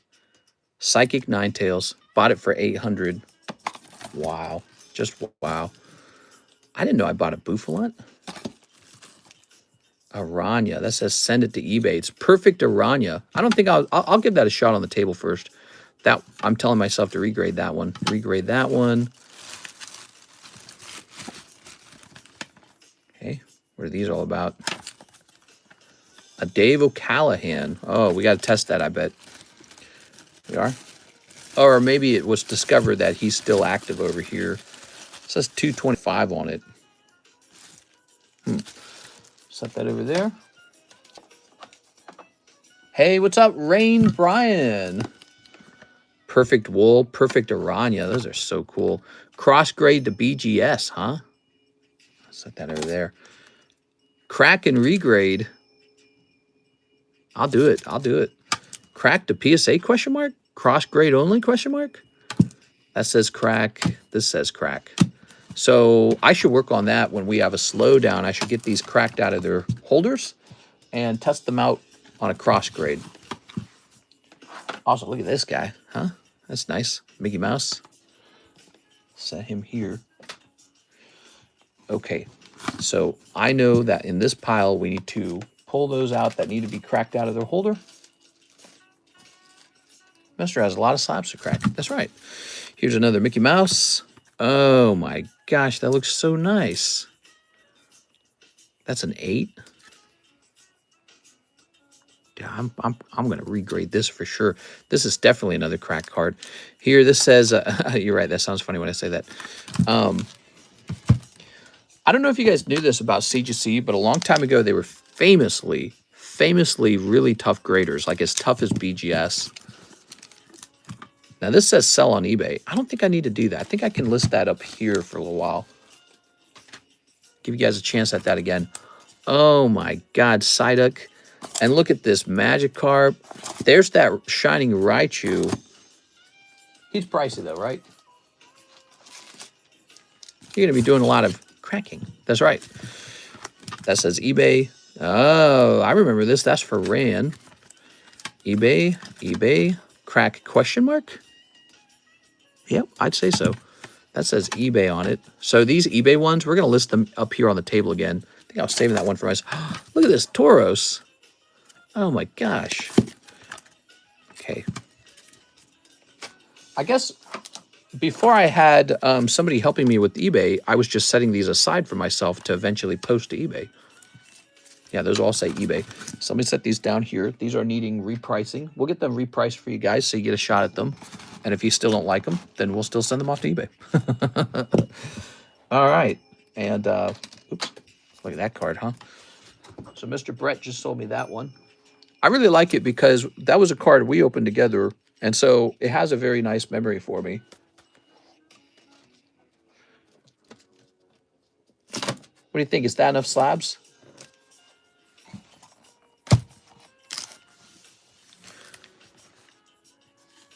Let's see.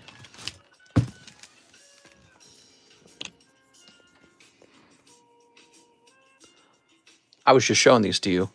That's a lot of slabs, huh? I bought a white label 10 yesterday, and I regret it now. The prices between Pristine and PSA white label is crazy. White label? I don't know what you mean by that. Are you talking about CTC or PSA?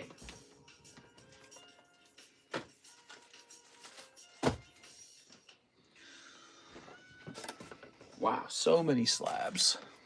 And they just get older and older. And then people go, wait, I want one of those. Okay. I got so much I can show off. I could show off my collection for like 24 hours, I bet.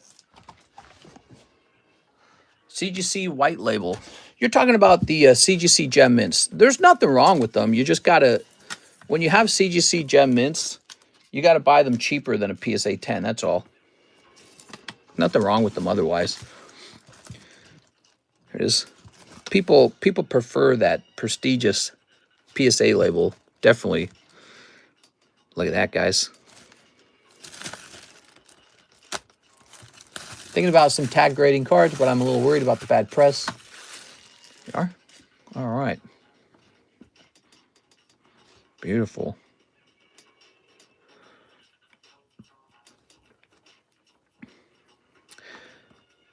So I graded this one myself. I wish I could remember the guy I got it from. It was another prominent Pokemon card collector. He had like Charizard in his name. I can't remember his name. I wonder if I can look it up, actually. You think eBay would have stored that? Because I bought it off of eBay. And I graded this just to see how it would go. And it came back PSA 10. And originally I paid $6,000 for the booster pack. And then I don't know what it's worth today.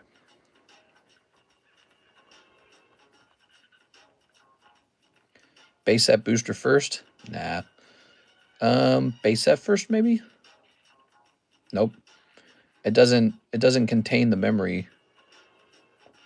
Hold on. Does it? Oh, wow. It has the memory of me buying my first edition Charizard. That's interesting. But no, it does not have this particular order. That's so interesting. How long ago did I buy this? But let's see how much a base pack costs now. Base set. Let's start with PSA 10. PSA 10 first. Base set booster. Okay.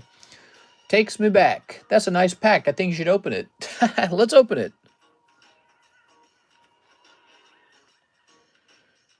Now, the cheapest one of these, that's Chinese. That's the folded over version. So here it is. I'm surprised he hasn't really gone up in price as much as I thought he would.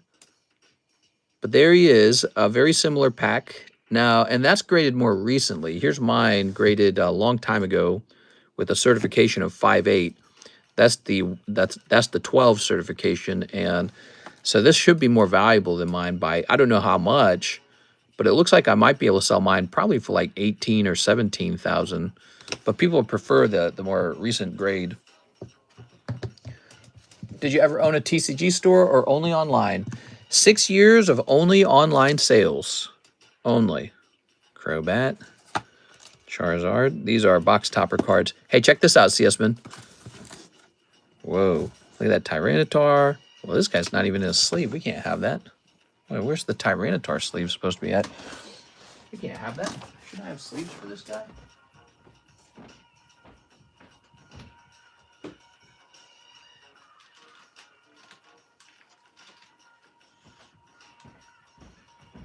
Is this right? I think it's right.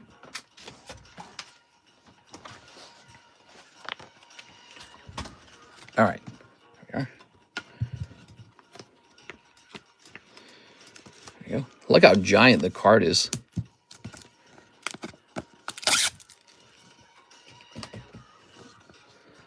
Okay. Nothing feels nicer than putting a fresh sleeve on a card, to be honest. Look at that. There you go. Huh? You thought that's cool, right? But actually, there's 3 of them. Ta-da! All right. Lovely. That's a big slab. Yeah, it is. Here's the size of a normal Pokemon card in comparison. Okay. And then we got our Mewtwo and Charizard, of course. I'm really proud of this one. I bought this one for just $5,000 on 12/22. Pop 32, by the way. That makes them even more rare than the actual Legendary Collection Charizard, doesn't it? Because that card's almost at Pop 100, but this is only Pop 32. So let's see, Box Topper Charizard. And now there's a couple Box Topper Charizards, but the big one is this one. This is probably the most prominent one. Oh, not even for sale, huh? Really? Oh, wait, here we go. So there's one for sale, and it's for a very inexpensive $50,000. And it hasn't sold, though. It has not sold. I don't know if it ever will sell. 50K is a lot. I mean, it might be overpriced. It's probably overpriced. Could I see someone paying $25,000 for it, though? I think so. You know, because the regular Legendary Collection Charizard, I think his last sale was $25,000, wasn't it? So I could see 25 for this, sure. It's pretty cool. Again, it's rarer than the actual Legendary Collection Charizard, and it's the box topper of the Legendary Collection set, so why not? Just one, mister. Just one, I'll pay. Do you have a Blastoise topper? Do you have a Blastoise topper? Blastoise topper. Hold on, give me a second here. No. Blastoise topper. Oops. Give me this. Okay. And let me see this number real fast. All right.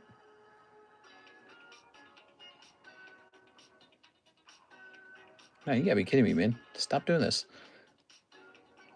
I hate it when this thing freezes. Should I get the new iPhone, you think? This phone's getting pretty old. Okay, give me a moment here.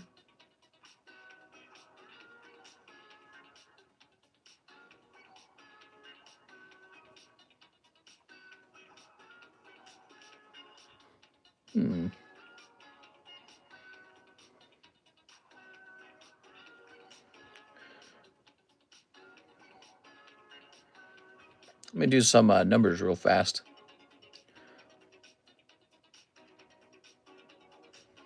Do you crack any old certs of yours for new ones?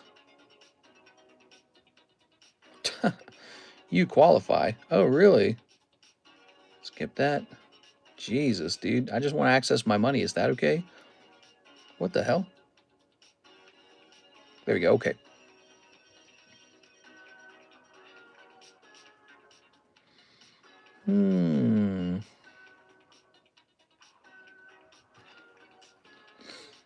The new one is actually better than last year's iPhone. Oh, nice.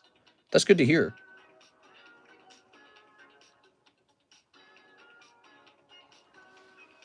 Why would people want newer certs? Like, I would think people would want older certs because that's not possible anymore. You know, it's just I think people perceive the newer certification as being more official, maybe. But you're right. Older certs can contain perfectly fine product. Because it's not like in the past they were like, oh yeah, just give that any grade. They didn't do that back then. They give it tough grades. So yeah, I mean, don't get too nervous about an old cert. If you're nervous about it, just look at the card inside. You'll be all right.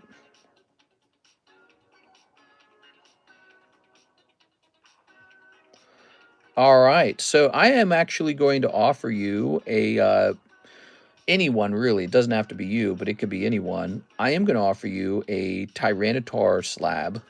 You ready?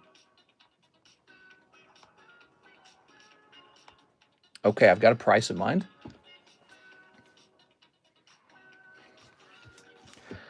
All right. Let's just grab one of these.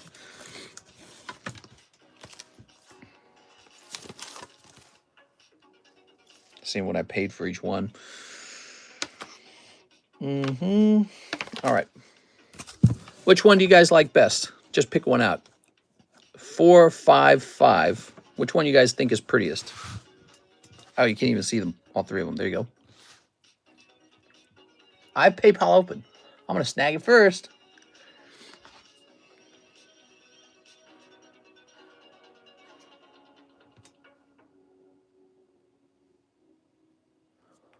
The middle one? You like the middle? All the same?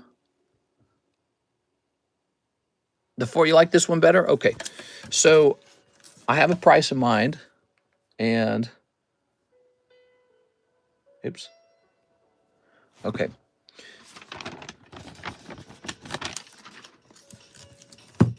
Put that on my palm. That gets rid of some of the stickiness.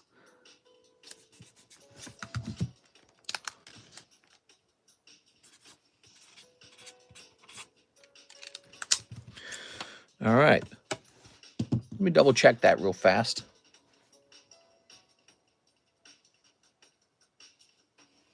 Okay. So there we have it.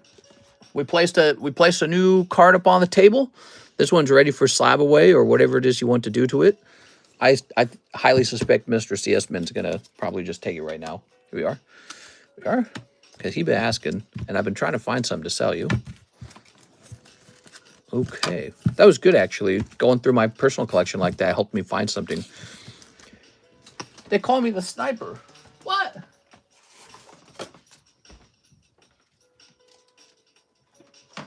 Set that down over there.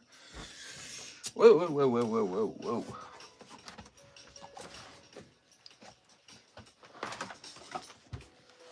I would, but I work with when they open. Wow, wow, wow, wow. That slab looks superb. Okay. So we have a Mr. Zach order. Hey, how's it going, Zach? 8 Shrouded Fables. Shrouded Fables? I don't even know what that is. Is that a set? That can't be real. 1, 2, 3, 4, 5, 6, 7, 8. Here you go, Mr. Zach. Thank you so much, man. All right. So, Mr. CS Man's buying it out. You're not going to regret this one. This one's very special. I mean, in my opinion, this Tyranitar has the best artwork of any Tyranitar. So that is my favorite card, secretly, if you did not know. I happen to have 3 of them. You wouldn't know the original amount I paid for that card. I originally paid $1,400 for that card. Crazy. $1,400. From $1,400 to $3,400. And that's not even that crazy of a price. Like, I'm not like, you know, I'm not going crazy mean with the price or anything. There you go. All right. Talking about sniping, I recently snipped a TCC G10 Golden Mew from Scarlet Violet. What? Snipped? Oh, sniped. I see what you're saying. Keep the sleeves, says Corn Rules. All right. So, you ready? Let's see what we got here. Here's Meowth. Look at that Meowth. Horsey, Tapu Bulu. Here's Colorless Tenacity, Monkey Dory. That's right, Mr. CS Min. There it is. Here's Stoofle, Zubat, Tapu Bulu. Yes, on eBay for $14. You're talking about one that cost $2.3 thousand. Try clicking on that. Here's Houndoom, Sneasel, Zoroark. I forget how nice the reverse hollows from this set are. I wish I could just buy like a huge amount of the reverse hollows from this set because they look so pretty. They're a unique reverse hollow set. Look there, there's Malamar. Did you guys see the new Mega Malamar? He truly looks like some kind of weird sex toy now. The Mega Malamar's got a strange design. Whoa, Mr. Zach. Did you just buy that? Who, me? No, that's crazy, bro. Ours is only like 1 day out of the whole month. Unfortunately, it sucks. It lands when I work in the afternoons. Okay, so that was 8 packs.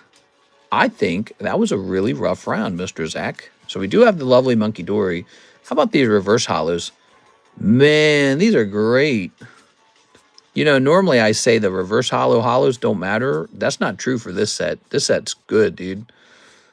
I like the reverse hollows here. I'm going to have to keep an eye on that set. Shrouded Fable. I wonder if it's undervalued. I wonder if I could just go get a bunch of reverse hollows from it. Boop. Mr. Zach. Thank you, Zach. Really appreciate it, man.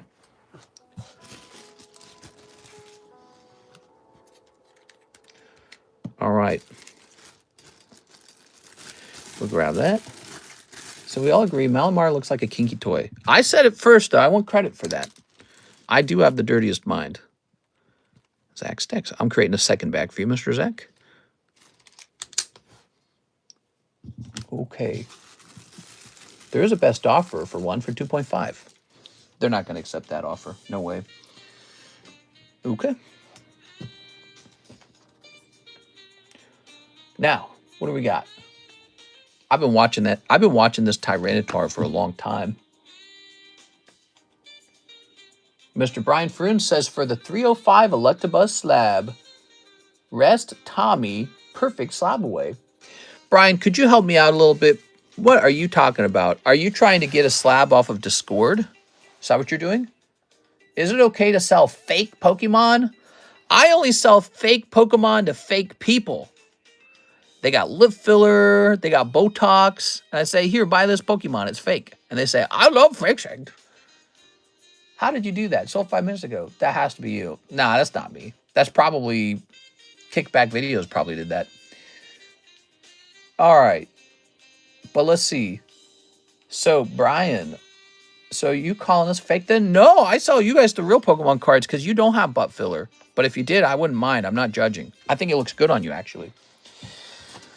So, Brian, Electabuzz, $305. Oh, in the Prices Slabs channel. Let's go find us an Electabuzz, shall we? Oh, right at the B. Okay, so this should be easy to find. He should be right in the front loaded.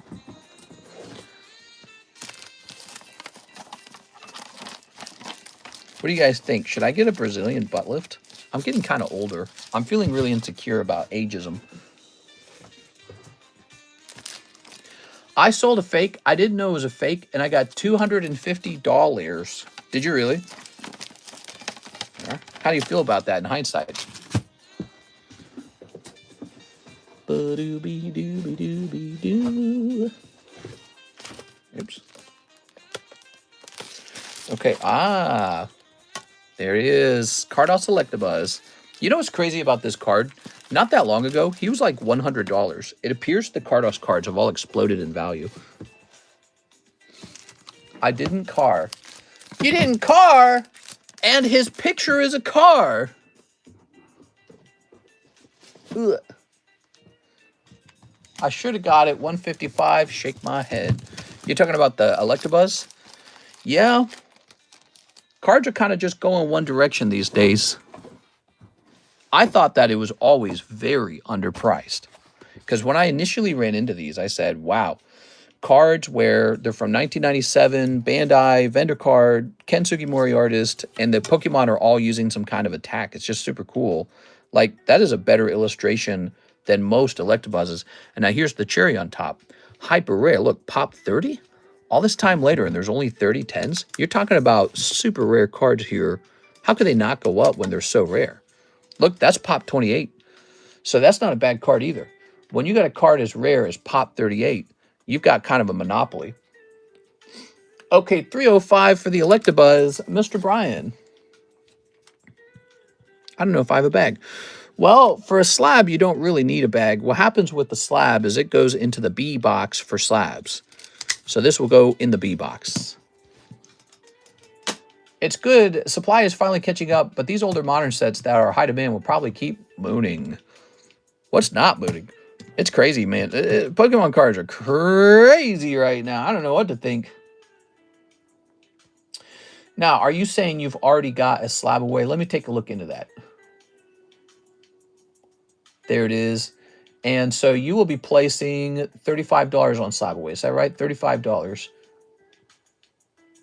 Perfect Tops Clear Pikachu. Oh, that's a good one. Did you know, here's another secret about me. I am not a Pikachu collector. If you ever see me with Pikachu in my collection, it is just later to sell the Pikachu because I don't keep Pikachus. Nothing wrong with Pikachu. He's great. People love Pikachu. The Poncho Pikachus are some of the best performing cards, but I just don't personally like them. Never had him in my group. Never really cared for him. He's just Pikachu. But I like Gyarados. I like Tyranitar. But more recently, I've started paying attention to Pikachus because it's like, well, you can't ignore them. You know, you can't ignore them. Okay. I like it because a perfect. Yeah, well, I mean, that's really impressive, isn't it? Mr. CS Man, he did pick up the Tyranitar. So this is yours now. And if you want, I can get you a new sleeve when it's time to ship, okay? Now listen carefully to me, CS Man. This is a big slab. And what's going to happen, he's going to go on a special shelf in the shipping department where big slabs go. When it comes time to ship, you'll want to remind me you've got a big slab so I can tell Alexis. If you don't tell me this, Alexis is not going to check. She probably won't. And then your items will arrive one day when you're here in America, and you'll be like, where's my Tyranitar? And I'll be like, oh my God. And then we'll have to print a second label. It happens every time with big slabs. Every single time. Big slabs, they just don't fit in the box with the little slabs, so we have to put them in a strange spot. And that's just how it's always been. So another event where that occurs, booster pack slabs, which are pretty much big slabs. All right. Oh. So we're taking a picture for your channel now. I got to say, this is probably your coolest card now. If you're a Celebi fan, then it's probably the Shining Celebi. But this is right here. This is some straight up very cool stuff. Okay, so you got a picture of it. And enjoy it, man. Yeah, when I bought this originally 2 years ago, he was $1,400. So you can see over a longer period of time, the card has traveled upward in value. It says it was pop 26 when I bought it, and it was pop 28 last time I checked. Let's see what the population is today. Population shouldn't have changed much on this card.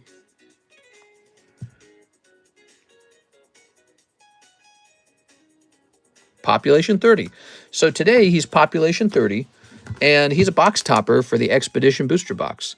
Not a lot of those boxes left in the world, and so we wouldn't expect his population to change very much over time.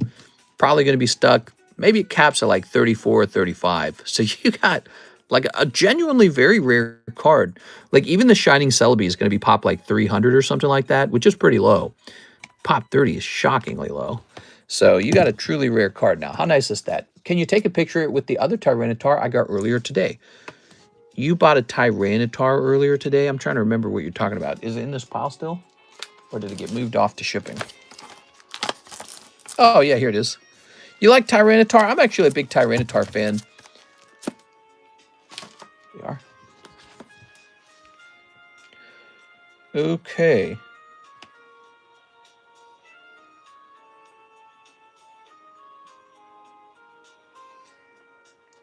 Do, do, do. Oh, no, they're singing in this. Nakade. Gega. All right. Cockadoo. Wow, big sale today, guys. That was a big move. All right. I kind of pay 1K for storage fees. I'll think about it like that. What? So, now, what do we have next? Hathim, 4 Hololive Curious. Ooh. We need to get more Hololive. I'll be right back, guys. Okay.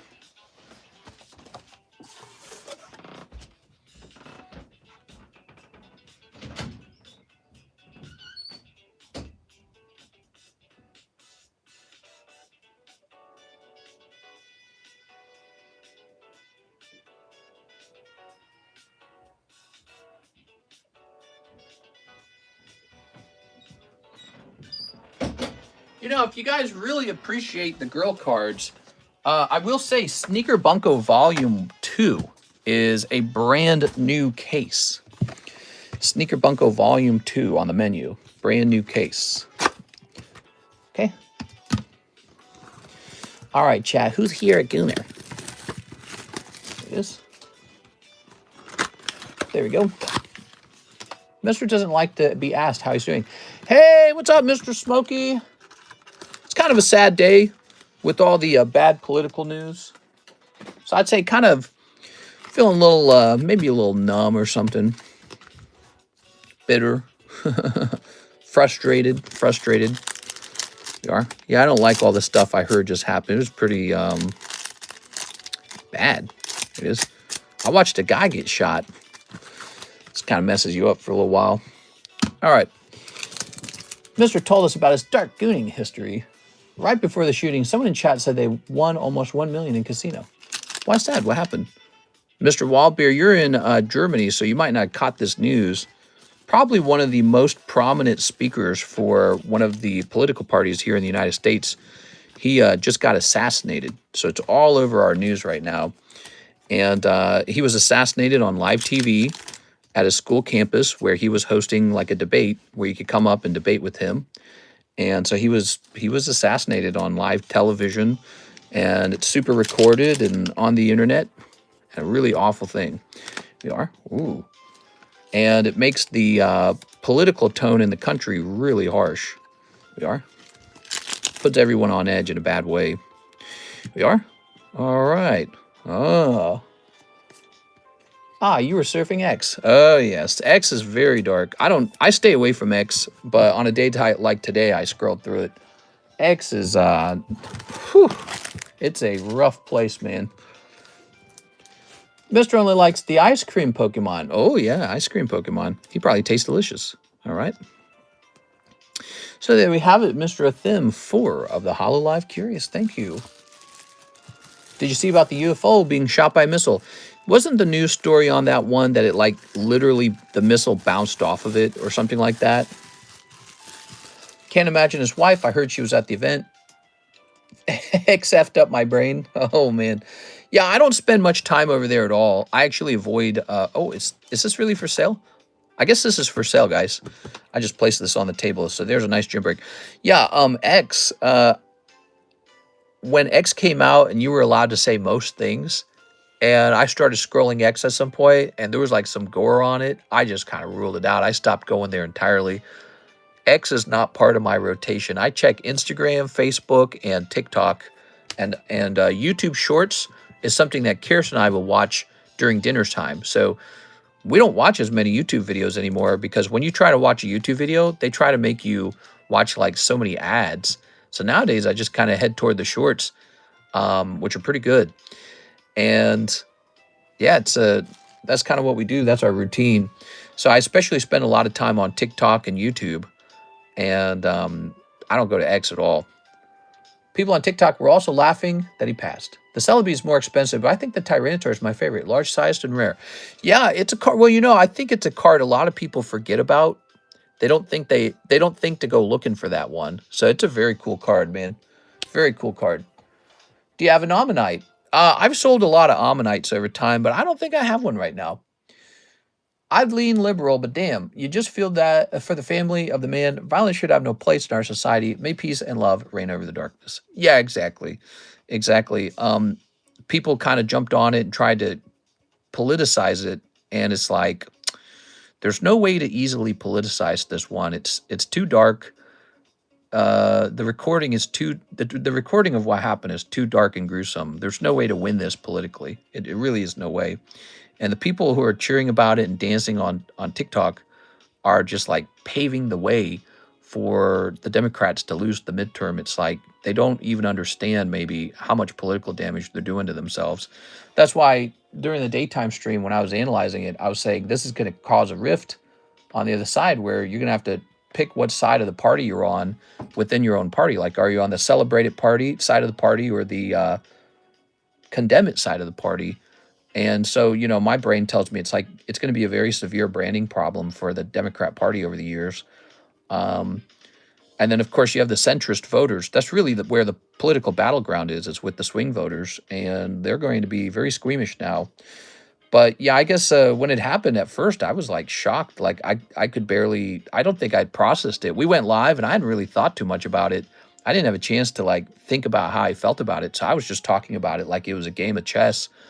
And, you know, so after that daytime stream ended, I was able to sort of relax a little bit and just think about it more. And I thought, man, it's really a bad thing because of, in particular, who he was. He was this guy who wanted you to come up and debate with him. He wanted an open dialogue. You can't shoot that guy. That's the worst guy to shoot. You know, you can, if you politically assassinated Trump, I would be like, you know, but, you know, that's no good. You can't politically assassinate a president, but he's an actual politician. You know what I'm saying? But a guy who's more like, sit down and debate with me. Let's have an open dialogue. It feels like you're violently being silenced. And so it's such a bad feeling. And the other thing about him is he wasn't like some kind of, you know, who was that one guy from the past? Milo. I think his name was Milo. And he was kind of an antagonist on purpose. That was his, you know, that was his bit. And then there's like Nick Fuentes, who I bet he's real popular right now. After this, he's probably gaining a lot of viewers now, if I had to bet. Nick Fuentes, he's a radical. He's really awful. You know, and so it's if you had a political assassination of one of these crazier guys, again, maybe that would have been glazed over to some degree. Is the fact that Charlie was so like devout or something. He was like a homeschooled kid. I was raised as a homeschooler, and I can almost detect that homeschooler quality in him when he, you know, in the way that he behaves, his mannerisms, the inflections in the way that he talks. He's like a homeschooler, you know, borderline autism or something. I don't know how to describe it. But there's this sort of genuineness, whether you hate him or you hate his ideas or you think he's like evil or whatever it is, there's a homeschooler vibe to him. And so it's like, it's the worst guy to shoot. You don't want to shoot that guy. And then if anything, it just makes it seem like you can't win the debate with them. What you're saying is, well, you're too effective. I can't argue with you. You give me the opportunity to walk up and argue with you, but instead of that, I'm going to shoot you. And I think it's just really dark, man. It's so dark. And now it's this recording that stays on the internet forever. So yeah, it's like a dark day, man. I don't think Nick is awful, to be honest. So terrible. Ammonites are like 40. I don't know much about Nick. I've ran into one or two of his bits, and I can tell he's like a heckler. He's an antagonist, similar to Milo. Stanilopoulos. Is it Milo Stanilopoulos or something? I don't remember. But he kind of disappeared, didn't he? So I don't think he makes content anymore. The ability to entertain an idea or belief without accepting or denouncing is that mark of intelligence. I feel like something's going to happen to Ben Shapiro next. Well, I mean, not just Ben Shapiro, but anybody on the left is probably also thinking, gosh, is there going to be a revenge killing? Is there going to, am I a target? Should I be afraid? You know, and so they're going to waste a bunch of money on security that they shouldn't have had to spend money on, because we should just not be accepting political assassinations. You know, it just shouldn't be a thing. And so it's, yeah, it's pretty bad. He asked Ben Shapiro 48 hours ago about ethnic cleansing. He was beginning to critique Israel. Yeah, there's people who are claiming it's Mossad. I don't believe that. I really don't think so. There's a manhunt going on. I hope they catch him. People will probably be very curious who it is. It would be sad if they don't catch him, which it is possible, because if he's a killer, if he's an assassin, like an actual assassin, not just some random kid, he might have been so ready to escape, and he might be like halfway across America by now. Ben Shapiro postponed his event after what happened with Kirk. Shuttering opposing ideas with violence is terribly inept and will rally support against your cause. Yeah, it's bad. It's bad. It's a bad day. All right, let's see what we got. We got a Sarah Dusenberry order. Miss Sarah, how are you tonight? 2 boxes of OP13. That is not going to stop me from living life. I'll tell you that, though. I'm going to be living as much life as I can while we discuss these kind of things.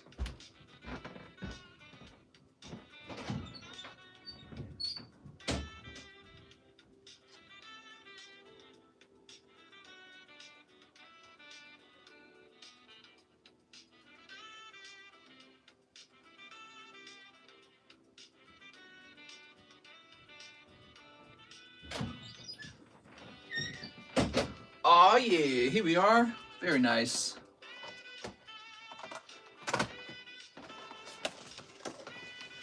Very good. Now I actually just have to stop spending $15K in 1 month, I think, mister. 15K, that's all? Only 15K? Here we are. I think I spent 15,000 in the first 2 days this week. There we go. There we go. That's because I have to have 15,000 of product to sell to you. There it goes. All right. I don't want to think about how much I spend. It's crazy. But here's the real question. How much of my profits do I spend? So I make some profits, right? How much of that do I spend? All of it. All of it. I don't have a lot of cash. I actually just buy more cards. All right, so I got tons of cards. Tons of cards. Only 1 hour early to work today. Good games, mister, is just moving differently.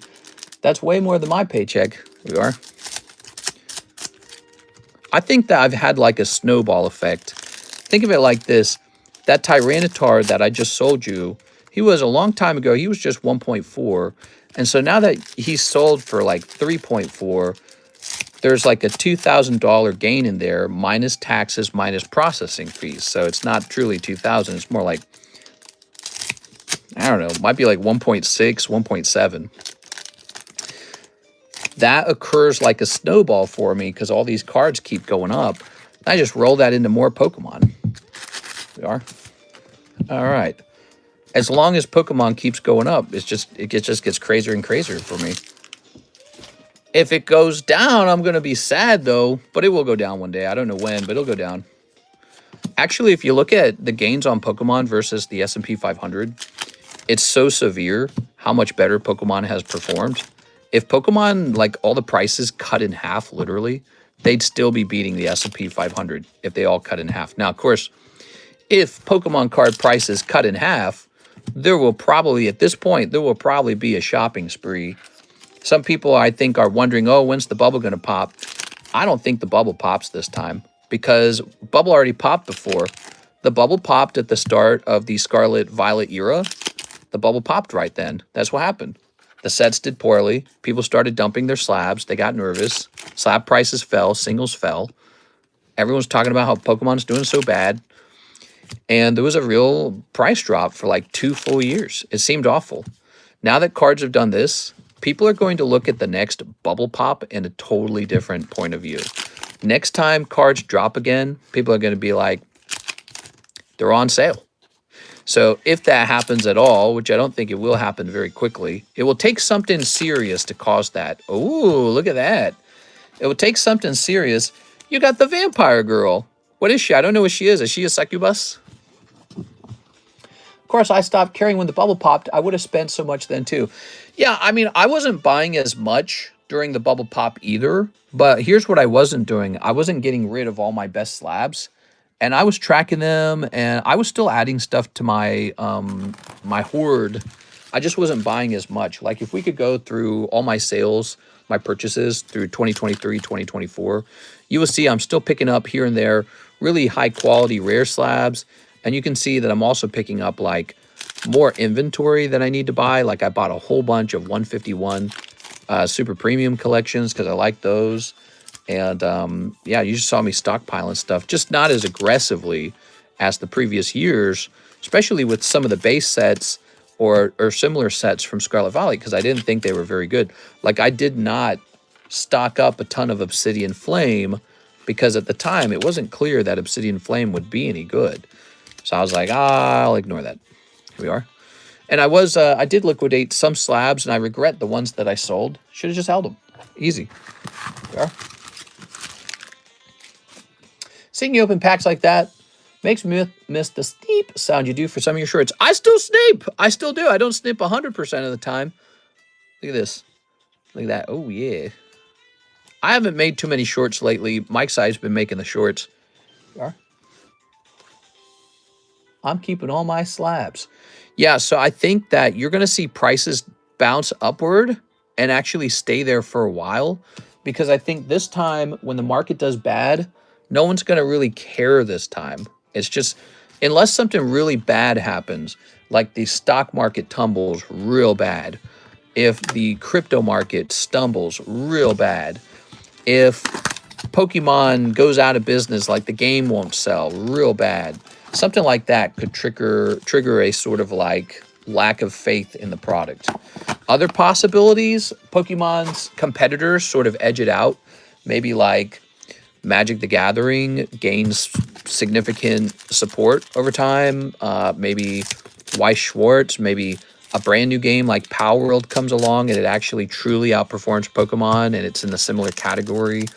But right now, Power World's still getting sued, and they were a bad copycat. They were like an intellectual property thief type of copycat. They're like, they clearly put Nintendo's intellectual property into an AI bot and said, make it the same but different.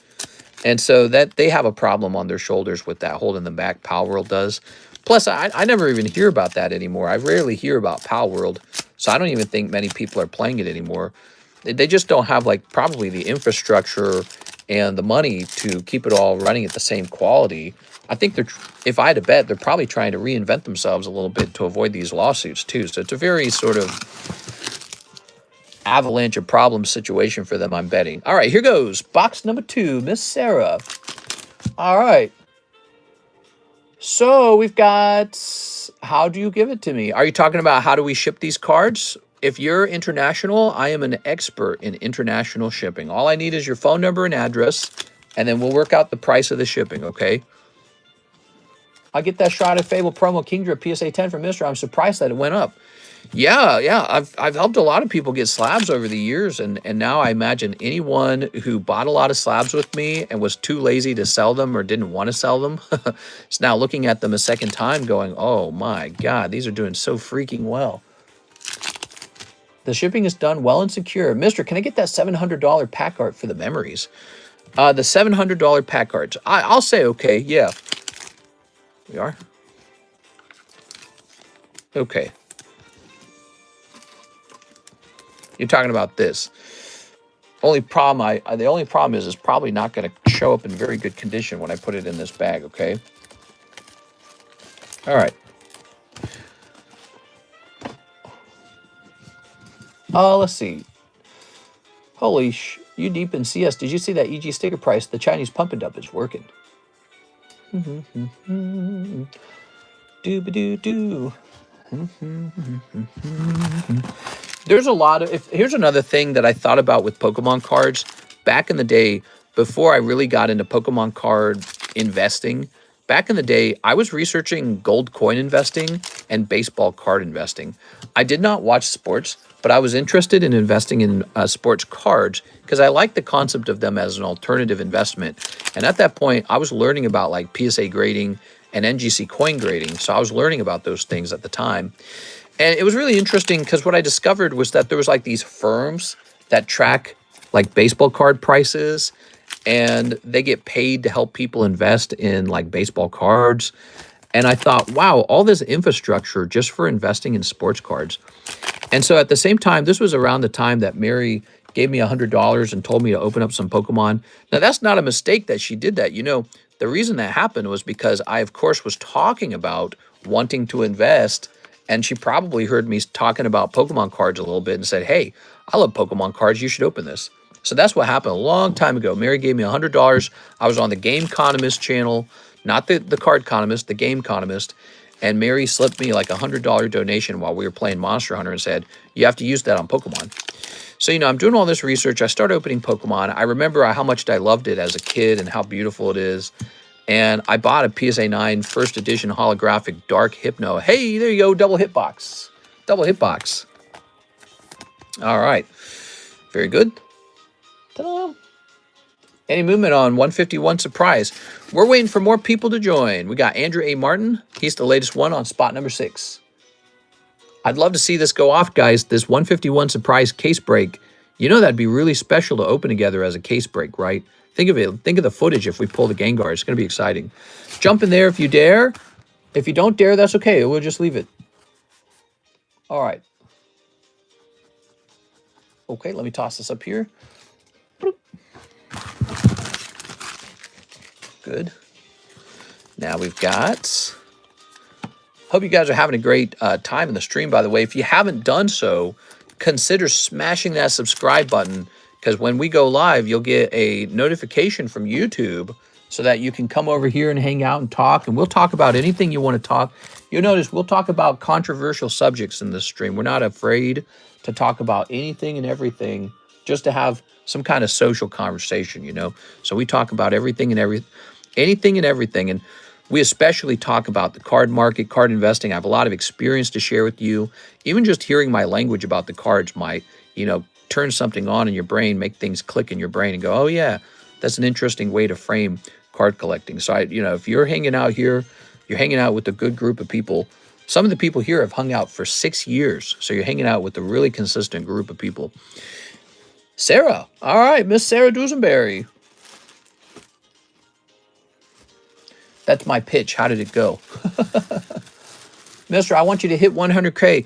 Ever since we started the vertical streams, subscribes have picked up from the vertical streams themselves. So we're going to hit that 100K for sure, just from verticals. And people were really resistant to change. They did not like it at first, but, and even I was resistant because I don't think, I like the horizontals. I prefer horizontal. I think it's a better stream setup to be horizontal, but you cannot deny the numbers in vertical, man. It's pretty crazy in vertical. Here's Drowsy.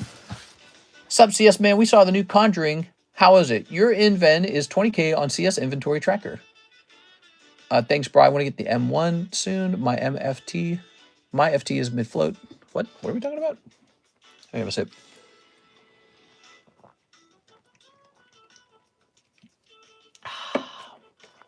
Oh, man. Gotta have a drink when you're streaming, man. I think we were showing this off yesterday, weren't we? So sometimes people say they don't like the CGC 10s, but I got some CGC 10s.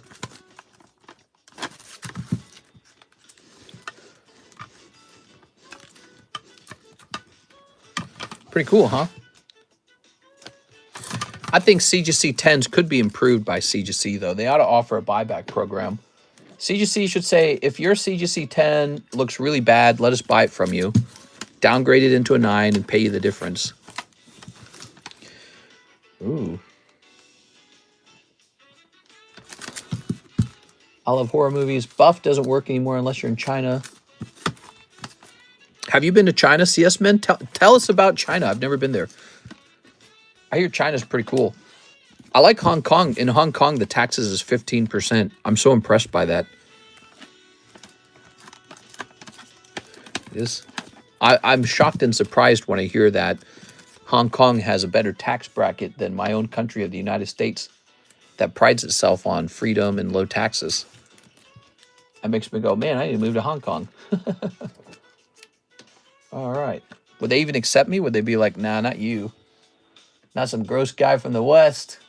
You don't belong here. I've been to China. It's so nice. Yeah, I hear it's cool, man. I don't travel that much. Haven't been to Europe. Only have been to 3 states in the United States. Oh, what states have you been over here? If you ever want to, you can come over here and say hi. That's true. Karis and I would like to meet some new people. You guys got to come down to our lake house someday. Maybe in the summertime, though. Also, we might move very soon. Actually, if we move, it might be easier to meet us. Because for Lake of the Ozarks, you have to fly into Springfield, and then you have to drive into Lake of the Ozarks. I can't wait, bro. I won't spoil. You're talking about the new Conjuring movie. I don't think... LA, California, New Jersey. You know, I was born in San Diego, and I have never been to California since I was a baby. I should go to California already and just go party or something. I should go there and just party and just see what it's all about. Maybe I'll go to San Diego to the beach and see how good that beach is. And if it's like crazy good, I'll be like, I'm moving here. Love the CGC labels. After the new label, tough. The pristine label looks really good. Yeah, I think that CGC could improve their CGC 10 Gem Mint incredibly, like their value. They could really improve it by doing these 2 steps. Number 1, offer a buyback program. If you've got a really crappy CGC 10 that's really more of a 9, offer to sell it, offer to buy it back from us, and then just get rid of it, downgrade it into a 9. And then number 2, CGC 10s deserve the special label. The special label should be CGC 10 and Pristine 10. It's fun out here. Isn't LA California? Yeah, LA is California. California, the biggest issue is with the taxation. I wonder if I could like retire to California. You know what I'm saying? Like, so the biggest problem with California is the really tall tax brackets. But if I paid for my house in full and then I didn't have a big income because I was just living off of maybe like stock dividends or something, maybe I would not have to pay so much income tax because I wouldn't fall into the upper brackets or something. So I thought about maybe living in, so maybe if we moved to California, bought a house, and then kept our income low because we're not interested in income anymore, maybe then we would be okay. I don't know. Think of it. Think of it. If you could control your income so you don't fall into the top, the higher brackets, but you've already got your wealth, maybe it's not so bad. Maybe the tax is not so bad. I don't know. Or maybe paying the taxes is worth it. That's another argument. You could be like, it's worth it. You'll love it. We love it. You love it. I mean, a lot of the world's billionaires still live in California. They could move anytime they wanted. Some of them do move, though, right? Like, some of them have been moving out. All right, guys. It is 4:44. Wait, we're not 3 hours deep. All right, we're going to keep going. We got to be at least 3 hours deep. So we got... oh, no, wait. 3 hours is 180 minutes. Oh, we are 3 hours deep. No, we're done. Yeah, we've done it. Okay. If you move to Reno, I'll visit. Yeah, Reno's really high up on the list. No tornadoes, no hurricanes, no taxes on your income, and just kind of high desert mountains. Sounds like a nice place. We might go there. Actually, Karis and I would like to maybe schedule a vacation to some of those places we're interested in. Excuse me. And then after we've gone to them, then we can make a faster decision about which one we thought was nicest. So it'd be easier. And so we thought we should visit, not Austin, we should visit Dallas, Texas. And then we should visit Tennessee, which we're very tempted by Tennessee. And then we should also visit, Reno. And then I don't know if any other ones tempt us. Boise, Idaho, maybe. But the taxes are still high in Boise. They're similar to Missouri, actually. Funny thing with that Vulcan, I got it for $50 back in 2020. And in fact, if we visit those places and we discover that we don't really like any of them, what we're going to do is probably test out Florida after that. Hey, we have not been giving out spots on this. Here's Clued. Well, hold on. We got to put CS Man on here. CS Man, you're going on, man. I'm putting Sarah on, too. Sarah's the best. Thank you, Sarah, for your continued support. She's so nice. Sarah is a boss over here. Okay, now Clued, you can still go on. Clued. This guy doesn't mess. He must get into almost every break. So he must try very hard for that. Troy. Malice. Okay, let's get it. We're handing it out right here. Just 6 spots, everybody. Landing on 4, that's Sarah Dusenberry. Wow, that was a free spot that we handed out. Miss Sarah, she's picking up slow, bro. Sometimes we do a 20-spot break. Sometimes we do a 6-spot break. This one was a 6-spot break. Okay. Cool, man. I want on. We will have another giveaway, I'm confident. I think this one will be sponsored by me. So we'll get another giveaway going right away, guys. And tomorrow, what's going to happen tomorrow? Well, hopefully some interesting mail shows up, but I don't think it will. I think we have already I think we're waiting for new sets. Mega Symphonia. Did I order Mega Symphonia? I did, right? Let me check real fast. I'm pretty sure I ordered Mega Symphonia. Give me a second. So I've placed an order for the new Japanese set called Inferno X. That's basically Phantasmal Flames. Haven't ordered a lot of it because it was, surprise, surprise, way overpriced. It was like crazy expensive. And then it looks like I've not ordered Mega Evolution. Okay, so we're going to do a pre-order on Mega Evolution next. And what I have been picking up is Prismatic and Sea and Sky. So there's 2 sets. I'm stockpiling them a little bit just for the future. I have a 2016 Stage 2 Charizard I got when I was younger. A giveaway sponsored by TheCardconomist. I do be getting into breaks. Yeah, where are the rest of the breaks? What the hell? I feel like some of the breaks are missing off the table. Is it just me? Am I going crazy? Are some of the breaks missing? What the hell? I feel like some stuff's missing from the table.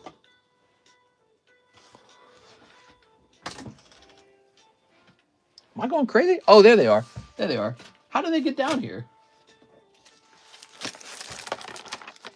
Crazy. Okay.